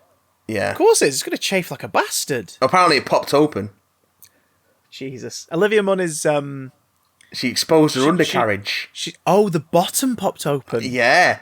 Yeah, okay. I mean, at least they don't go as thin as the comics, but that's still not much coverage down there. No. I thought you were going to say she popped open at the top. I was like, yeah, it does look in several scenes like her upper body's going, maybe a bit more room in this for my breasts, please. Yeah, I don't think it's a rather good costume. sizable breasts. I guess I get the explanation of why she wanted to do that, but at the same time, she really, it's the same as who was it? There's someone in the MCU who really wanted to wear the comic book one. I can't remember who it is now. Might be Chris Evans or someone. Someone who was looking at the old designs and going, oh, can it be a bit more like the comic book one? And just was like, I want to wear the comic book one. And so they okay, sure, and doubled down on the colour scheme and everything. She was like that with this. She was like, I've always wanted to play Psylocke. I always wanted to play Betsy Braddock, and I don't want to not look like her. I want to look like her. She dyed her hair purple and everything. It was just like, okay, you're going for it. But Psylocke joins Apocalypse just cause. Yeah. Just like Angel. There's a lot of characters in this. Caliban. Well, I'll say there's a lot of characters in this. There's a lot of people in this saying words. Isn't it weird? But I don't think any of them are actually characters. We get two interpretations in this new timeline, so they're already fucking it up. More on that in the next X-Men-brance episode. Yeah. We get two interpretations of Caliban, and both of them specifically are adaptations of his weaker form from his first appearance. Yeah, before he became a Horseman of Apocalypse. Yeah. A big roided fucking beast creature that then stays like that after he's not a horseman anymore. So he's in this obviously to reference the fact that he's been a horseman. But all he is some sort of fucking Richard O'Brien motherfucker. Talking in the third person. And that's it. Mystique. So since the events of the last film, the last 10 years... Jennifer Lawrence does not give a fuck in this movie. Mystique has been... and she's third billing, I think, for this. Mystique has been essentially freedom fighting on the quiet for 10 years. Yeah, because we get introduced to her rescuing Nightcrawler from this underground fighting ring. Which is, again, a cool sequence, and I'd rather watch a film about that. Like, wow, a mutant who's secretly trying to free all of the mutants from like this underground shit. That's a film. It's just one sequence. And Nightcrawler's like, you're a hero. She's like, I'm not a hero. And we learn that Storm's got like a poster over on a wall in Cairo. And she's been sort of hailed as a folk hero after stopping Magneto. Yeah, which is weird because the only footage people really actually have from the end of the last chronological movie is footage of her limping away from Magneto at the Paris Accords, but apparently there's also someone was filming on site of her stopping Magneto. Well, there were cameras on at Washington. Yeah, but it's I don't know. Because Magneto puts them on him, because we see a bit of that footage in That's true. Yeah, okay, that makes sense. I was going to say it felt revisionist, but you're right. He gives himself the spotlight first, doesn't he? Yeah, because the whole thing was like, I'm going to execute everyone on television to give the message of fuck off mutants. But then after that fails, I'm actually going to go and live out a quiet life in Poland and pretend to be human. Because I do things... Well, the story arc they try to give Magneto in this is like he's destined to be a murderer, whether he wants to be one or not. But like he spent at least 15 years of his life, according to First Class, tracking down Nazis and killing them in the pursuit of finding what happened to Sebastian Shaw. And then Days of Future Past shows that he's actually been trying to save mutants since. So he's been doing that. Like the Brotherhood eventually led to him trying to save mutants and liberate them, including saving JFK, a secret mutant, from assassination. And then in this one, it's like at the end of that film, he's pushed so far that he's like, no, fuck it. I've seen what ends up. I've heard what ends up happening now. I was right all along, and I'm gonna fucking start a mutant revolution right here and now. And then no, he doesn't. He pisses off and starts a family in Poland. He immediately gives up after being after getting a stern talking to from Mystique. Yeah, and then Spencer's going like, maybe I'm destined to be a monster, and you're like, okay, so you, Eric, who at this point has got to be in your late 40s at the earliest, definitely early 50s, maybe, is living a constant tragedy, and so goes, I guess I'll just be the strong man monster for this blue guy and help him take over the world, I guess. And you're like, no, fuck off. Yeah, no, it just doesn't need to be in this film. No. At all. The reason he's in this film is because they obviously have a hard-on at this point for keeping Magneto in every movie. Yep. It's really, really weird. Like, we were going to get an X-Men Origins Magneto movie, which some scenes from it were truncated into First Class and are hands down some of the best scenes in First Class. But, like, this would be like if every Batman film had the Joker in it. Yeah. It's like you only appreciate the best enemy of an antagonist of the team if you see them occasionally and it's a big fucking deal. So it works well in the first two X-Men movies because this might be the only X-Men movie. Magneto's got to be the villain. Here we go. Second one, great. It's an uneasy alliance, and then he twists it to his own scheme at the end. It's like, okay, fair enough. Third one, it's like, wow, he's suddenly really he's gone all radicalization-y instead of supervillain. This is weird. McKellen's having a ball, but the script doesn't quite make sense. No. This is strange. And then, Fassbender obviously renews interest in it and does really well in First Class, and they keep him around. It's like, you don't have to have him in every film. But I guess you do. Because it means now, our sequel, he's in the Pentagon because he's been up to this. They free him and he joins the plot. This one, he's got a family, he's up to that. Something happens and he joins the plot. Just kill his family. In the next one, he started a basic proto-version of Genosha to keep mutants safe from harm, and then he joins the plot. And you're like, what is... Just leave him out of the films. Fassbender's fun in the part, but just he doesn't need to be in every movie. Just stop it. Just stop it. It's just so This weird. movie's too long. There's too much going on. You don't have to shoehorn Magneto into it. But Matt, he gets to say, who the fuck are you? So, Just why do you have to have someone say fuck in this film? Why? The worst one's yet to come. Speaking of the person to make the worst fucking delivery, can we talk about Ty Sheridan? No, do we have to? I don't think he's that bad in this. I but the just script's terrible. feel like. Do you remember ages ago I pitched the MCU X-Men film, and it should be like sci-fi Harry Potter, and there should already be a team of X-Men that operate on the quiet, maybe consisting of like Beast, Storm, maybe Wolverine if you want to the go actual that bold. First Class.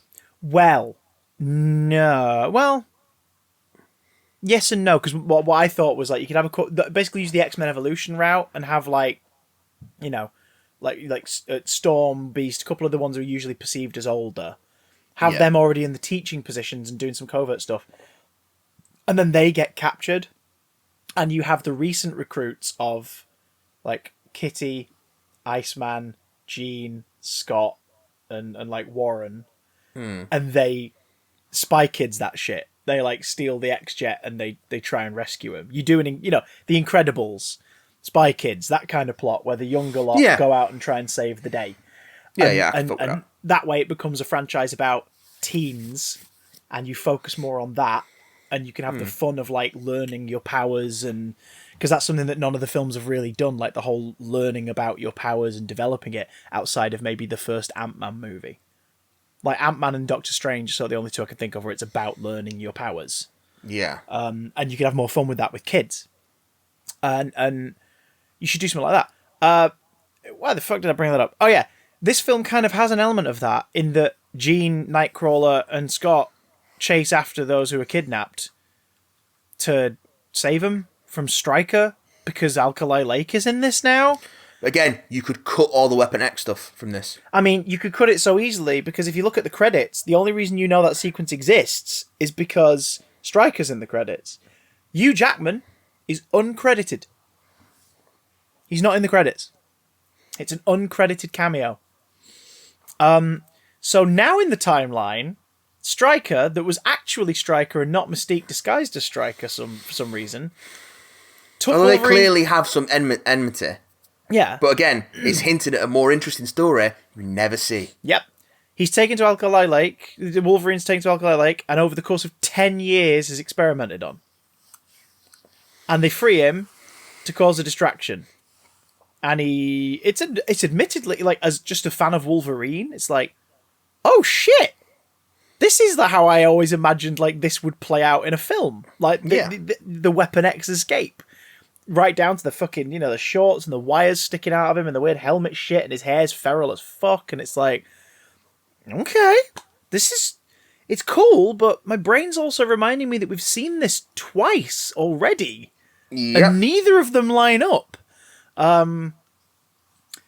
It's fucking weird. And then the fact that Jean calms him down, and although it is kind of cathartic when he kills the guard played by Bryan Singer, Jean calms him down, and you hear sort of in his head the word Logan, and he sort of calms down, and he takes the wires out of his body, and he runs out through the escape into the wilderness, and it's like, what happened? She's like, they've taken so much from him.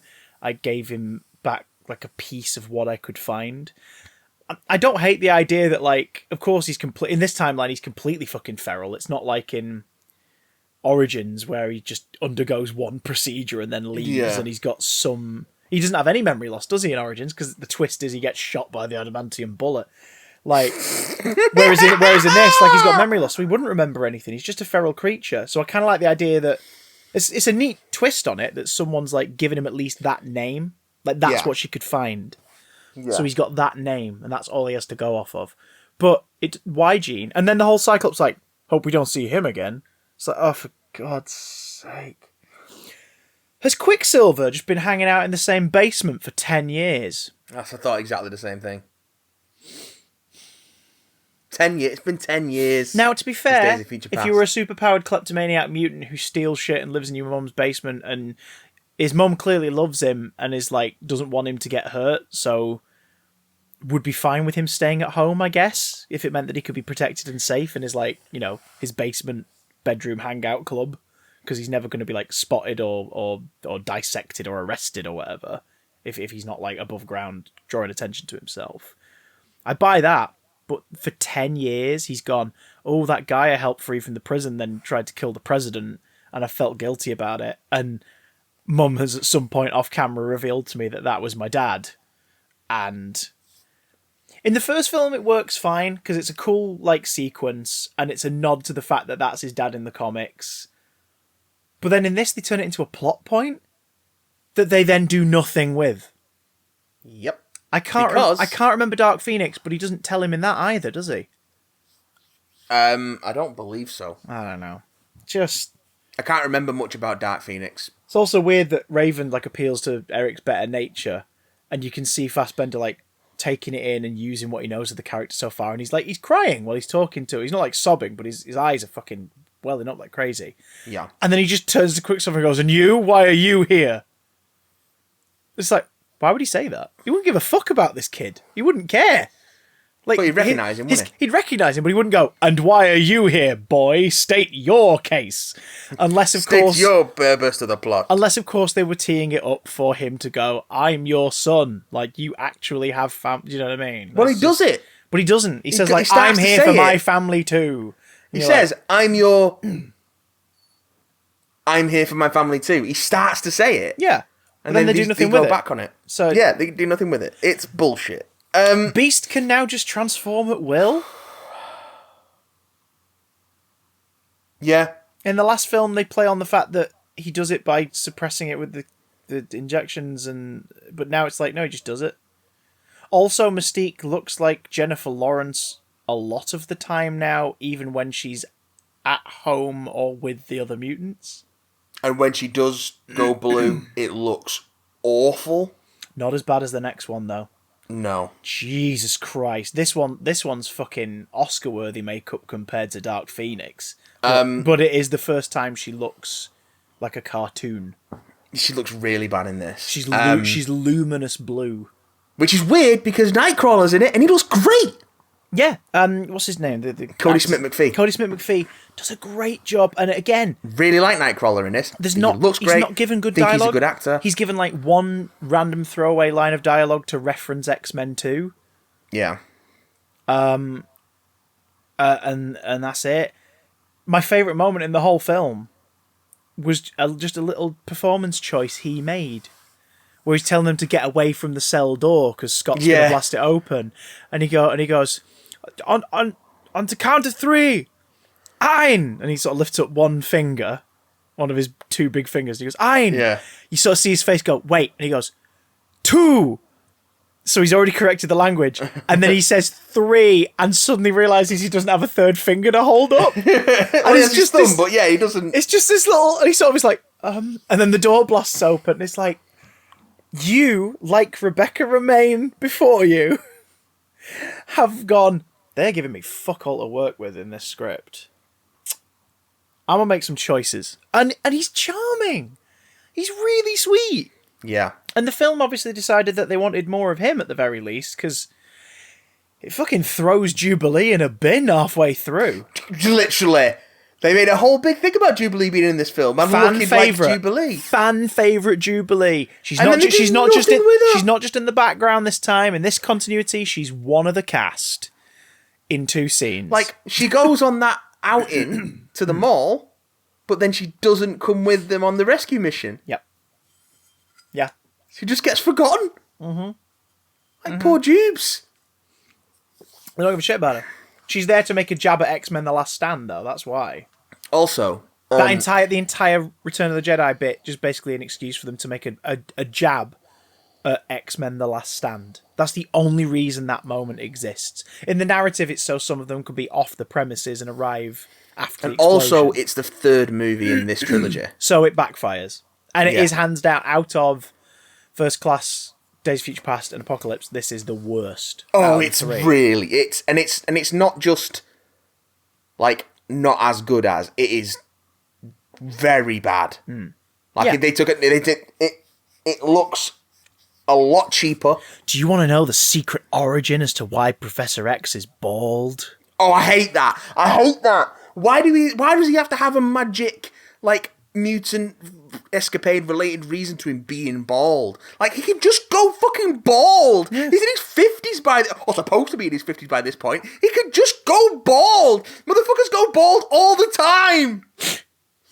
Patrick Stewart was fucking bald by the time he was like 30. It's the fact that he's been in a wheelchair now consistently for at least consistently for 10 years and inconsistently for 20 years, but is fucking I'm filming Split ripped. Yeah. Like, it's just like, what? He does a lot of upper body stuff. It's fine. He does, but it's just like that whole, you do not look like you're in your 50s. You look like a very fit man in his late 30s. And they keep flashing back to First Class and his future But Matt, past. he's younger because his hair's 20 shorter. years ago. He's younger because his haircut's shorter, Matt. It's like it wasn't 20 years ago. There is no fucking way Quicksilver is 10 years older than he was in Days of Future Past. I don't give a fuck. It's like you got Jennifer Lawrence turning around to Sophie Turner and saying, you know, when I was about your age, I was in this plane at the same time. It's like, you basically look the same fucking age because you put Sophie Turner in things that make her look really old. Because unlike a lot of American actresses of the same age, she's not willowy. She's broad-shouldered. She's quite tall. She's got a not full figure because she's not fat, but she's got a sort of a square outline. Yeah, like big hips, big shoulders. She's tall. also rocking like fucking big neck Disney princess hair as well. Yeah. Like she cuts the silhouette. It's like, can we talk about her a bit as well? But they dress her so unflatteringly in this. Oh yeah, like they just make her look, and they make her look way older than she is. So you got that moment where she's turning around to Jennifer Lawrence. Jennifer Lawrence turning around saying, "When I was about your age," and because she's in Jennifer Lawrence mode, not Mystique mode, they look the same age. Yeah, I know they're not. But they look the same fucking age. Sophie Turner, from what I've watched of her and stuff, I don't particularly rate her as a She's not performer. very good. She's not very good. But I don't blame her for this, because I think Jean's dialogue is shit. A lot of the impact of the character is relying on the audience giving a shit about Jean from other iterations of the property, including Famke's performance in the earlier films. And at the same time, imagine being handed that wardrobe at the start of shooting day. You'd just be like, really? I hate the 80s. Like, the fuck? Like, they don't know how to dress Jubilee her. gets fucking neon colours. Scott gets some really flattering kind of like plaid and, you know, like the stuff that just looks really cozy. Like, it's just, and then for her, they just dress like a fucking, oh God. The script shit, they make her look bad. I don't think she's a particularly great actress, and I don't think her accent's good. It's really nasal. So, like, they basically sabotage. They take, yeah, sabotage. They just sabotage her at every turn. And like I say, I don't think she's a brilliant actress. Anyway, she's capable, but I don't think she's brilliant, and certainly not of the caliber that you would need to sort of overcome all the obstacles that they put in the way. Like, they fucking sabotage Sophie Turner at every available opportunity, with every part of the production involving her. And I don't think she's a particularly good cast for Jean either. No. But I think she's... One, she was riding high on Game of Thrones at the time. Well, I've talked about this And before, two, haven't I? What I call the Game of Thrones problem, which is the younger cast, because they made a mark in that show, were thrust into all these other opportunities, and so many of them have kind of proved since that they're not that great. No. Like, they were perfectly cast for those roles, but, you know, as a young performer, you kind of have to spread your wings a bit before you have a range. Like, you've got to play around, but when you play that one character for a long time, yes, that's going to be a good performance, because you're focusing everything on that. It's like Emilia Clarke. I don't particularly think Emilia Clarke is brilliant. I don't think Emilia Clarke's particularly good, no. You know what I mean? I don't particularly think Kit Harington's very good.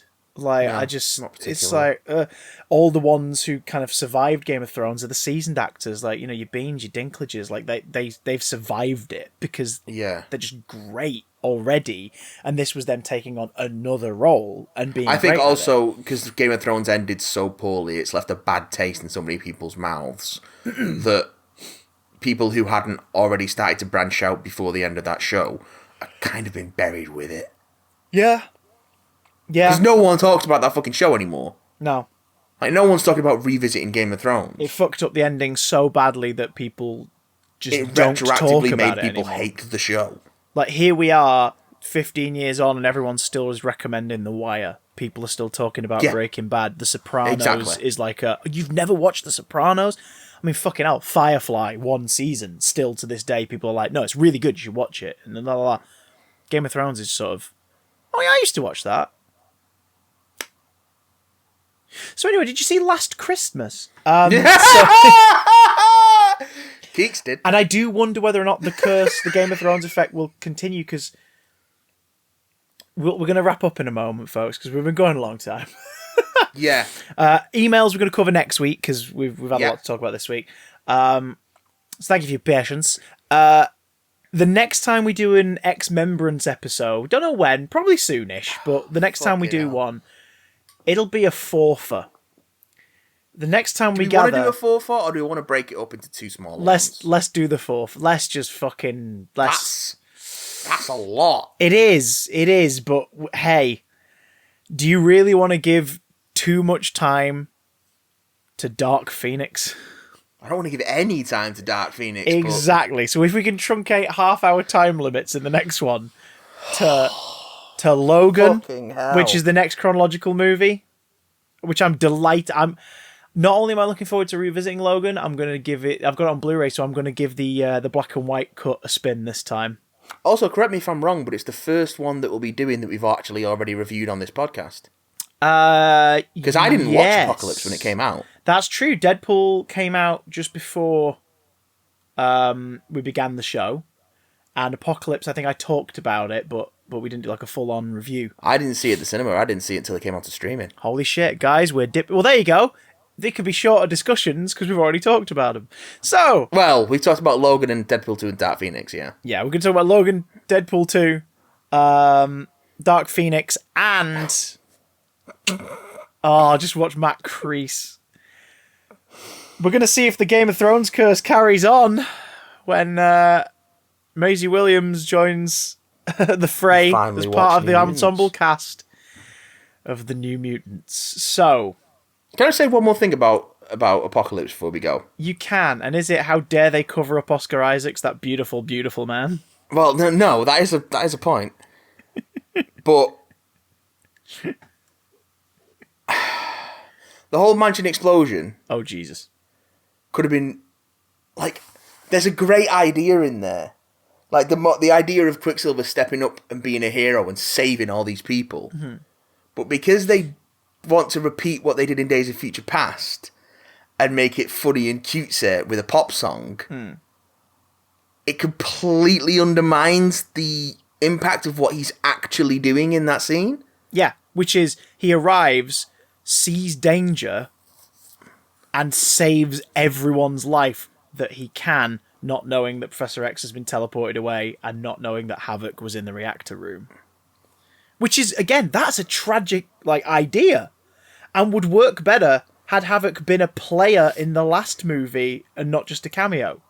Because it would have kept him around as a presence in our minds. Because he would have been one of the only X-Men from the first one to have stuck around.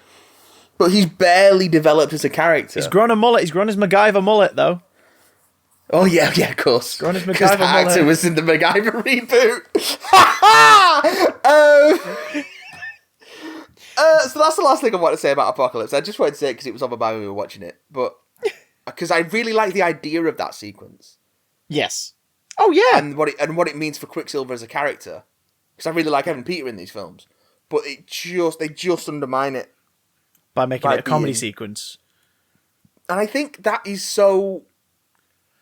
That sequence and the way it's handled is so representative of what the problems are with these Fox X-Men movies. Particularly as Kinberg gets more and more involved. Although it's not just him. This is also, rapist and director Bryan Singer. Who... and just... I want this to be a film that's made by someone who actually likes and is interested in the material that they're adapting, and they're not. Did I tell you the story about Viggo Mortensen auditioning for Wolverine? No. Oh my God, hit me. So is this back in the day? Yeah, this is for X-Men 2000. Because Russell Crowe was offered the part, wasn't he? And he went, no, I'm A, busy, and B, don't think I'm the spring chicken you're hoping for this. Yeah. He probably foresaw the weight regimen and was like, no, but this guy who I've worked with in musicals is fucking great and would be great at this. Talk to him, this guy. He offered. But they'd Hugh also Jackman for already audition. cast Dougray Scott by that point. Yes. Because he was announced for it. It was in Wizard. And then he had to drop out because of Mission Impossible 2. Great choice. But then we got the huge Jackman. Who's that musical guy that Russell recommended? Let's get him in. But so Viggo Mortensen auditioned for the part. Viggo Mortensen auditioned for Wolverine, and he took his son to the meeting, who was a massive X-Men fan, like a big comics fan, and had read a bunch of X-Men. And when his dad and when Viggo, because Viggo and his son are really close, which you'll know if you have seen any behind the scenes stuff from Lord of the Rings, or if you've heard any interviews with him, like he's really, and his son's very involved in like the roles he picks and stuff. Like he always talks to his son about, I'm going to do this thing that's based on this thing. Have you heard about it? And his son's like, yeah. It's how he got involved in Lord of the Rings. So they're a double act. They're a tight knit. He describes him as his lucky charm. Oh, God damn it. And so they go into this meeting, and his son's like looking at bits of the script and looking at like the designs they've got, and he's like, this is all wrong. And he's just so barefaced about it being wrong, about it being a bad adaptation to Bryan Singer's face, that Bryan Singer just gets completely flummoxed. And like, and he's like umming and ahhing. And then it's because the kid didn't have the cynical eyes of Hollywood at that point. He wasn't like, yes, it should be black leather. Yes, it should be. He was like, no, where's the costumes? Where's the colourful display? Why is Rogue not flying? Like, what's going on? And then at the end of the meeting, he's like, is this what you're gonna go with? Do you think you're gonna change anything? This fucking kid says, and Bryan Singer's like, no. And then all on the way out of the meeting, the kid says to Viggo, he's like, yeah, don't do this. And Viggo Mortensen was already kind of veering on not doing it because he didn't want to become part of like a long-running franchise. Yeah. Because at least with Lord of the Rings, it's 3 years and then we're done. I'm done there, and there's no coming back after that. Because he hasn't done like a franchise other than Lord of the Rings, most of which was filmed in one go. Yeah. With reshoots for the releases. So.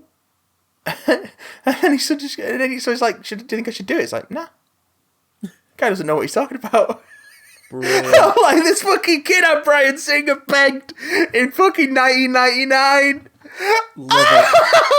Love it.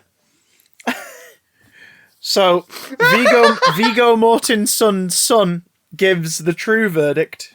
I can't remember if he's called Harry or Henry, but he's called fucking legend in this house. But yeah, he's a fucking legend. I absolutely love it. Why are we putting ourselves through this? Because y'all requested it. Ian spearheaded it. Thanks for that. But I'm enjoying the retrospective. It's been fun to go back over these with a critical eye, and it's making me appreciate the good stuff more and laugh heartily at the shit stuff. Next time we do it, Logan Deadpool 2, Dark Phoenix, which is on Disney Plus, thank God, and New Mutants, which we'll probably have to rent or might be on Disney Plus by the time we do it. We'll get hold of it. It could be part of the star upgrade. So maybe we'll see. We'll catch you later, folks. We'll leave you with these wise words. 20 years ago, on the beach in Cuba. Remember 20 years ago? Oh, here's this flashback to when we were 20 years younger. Kiss me, Moira!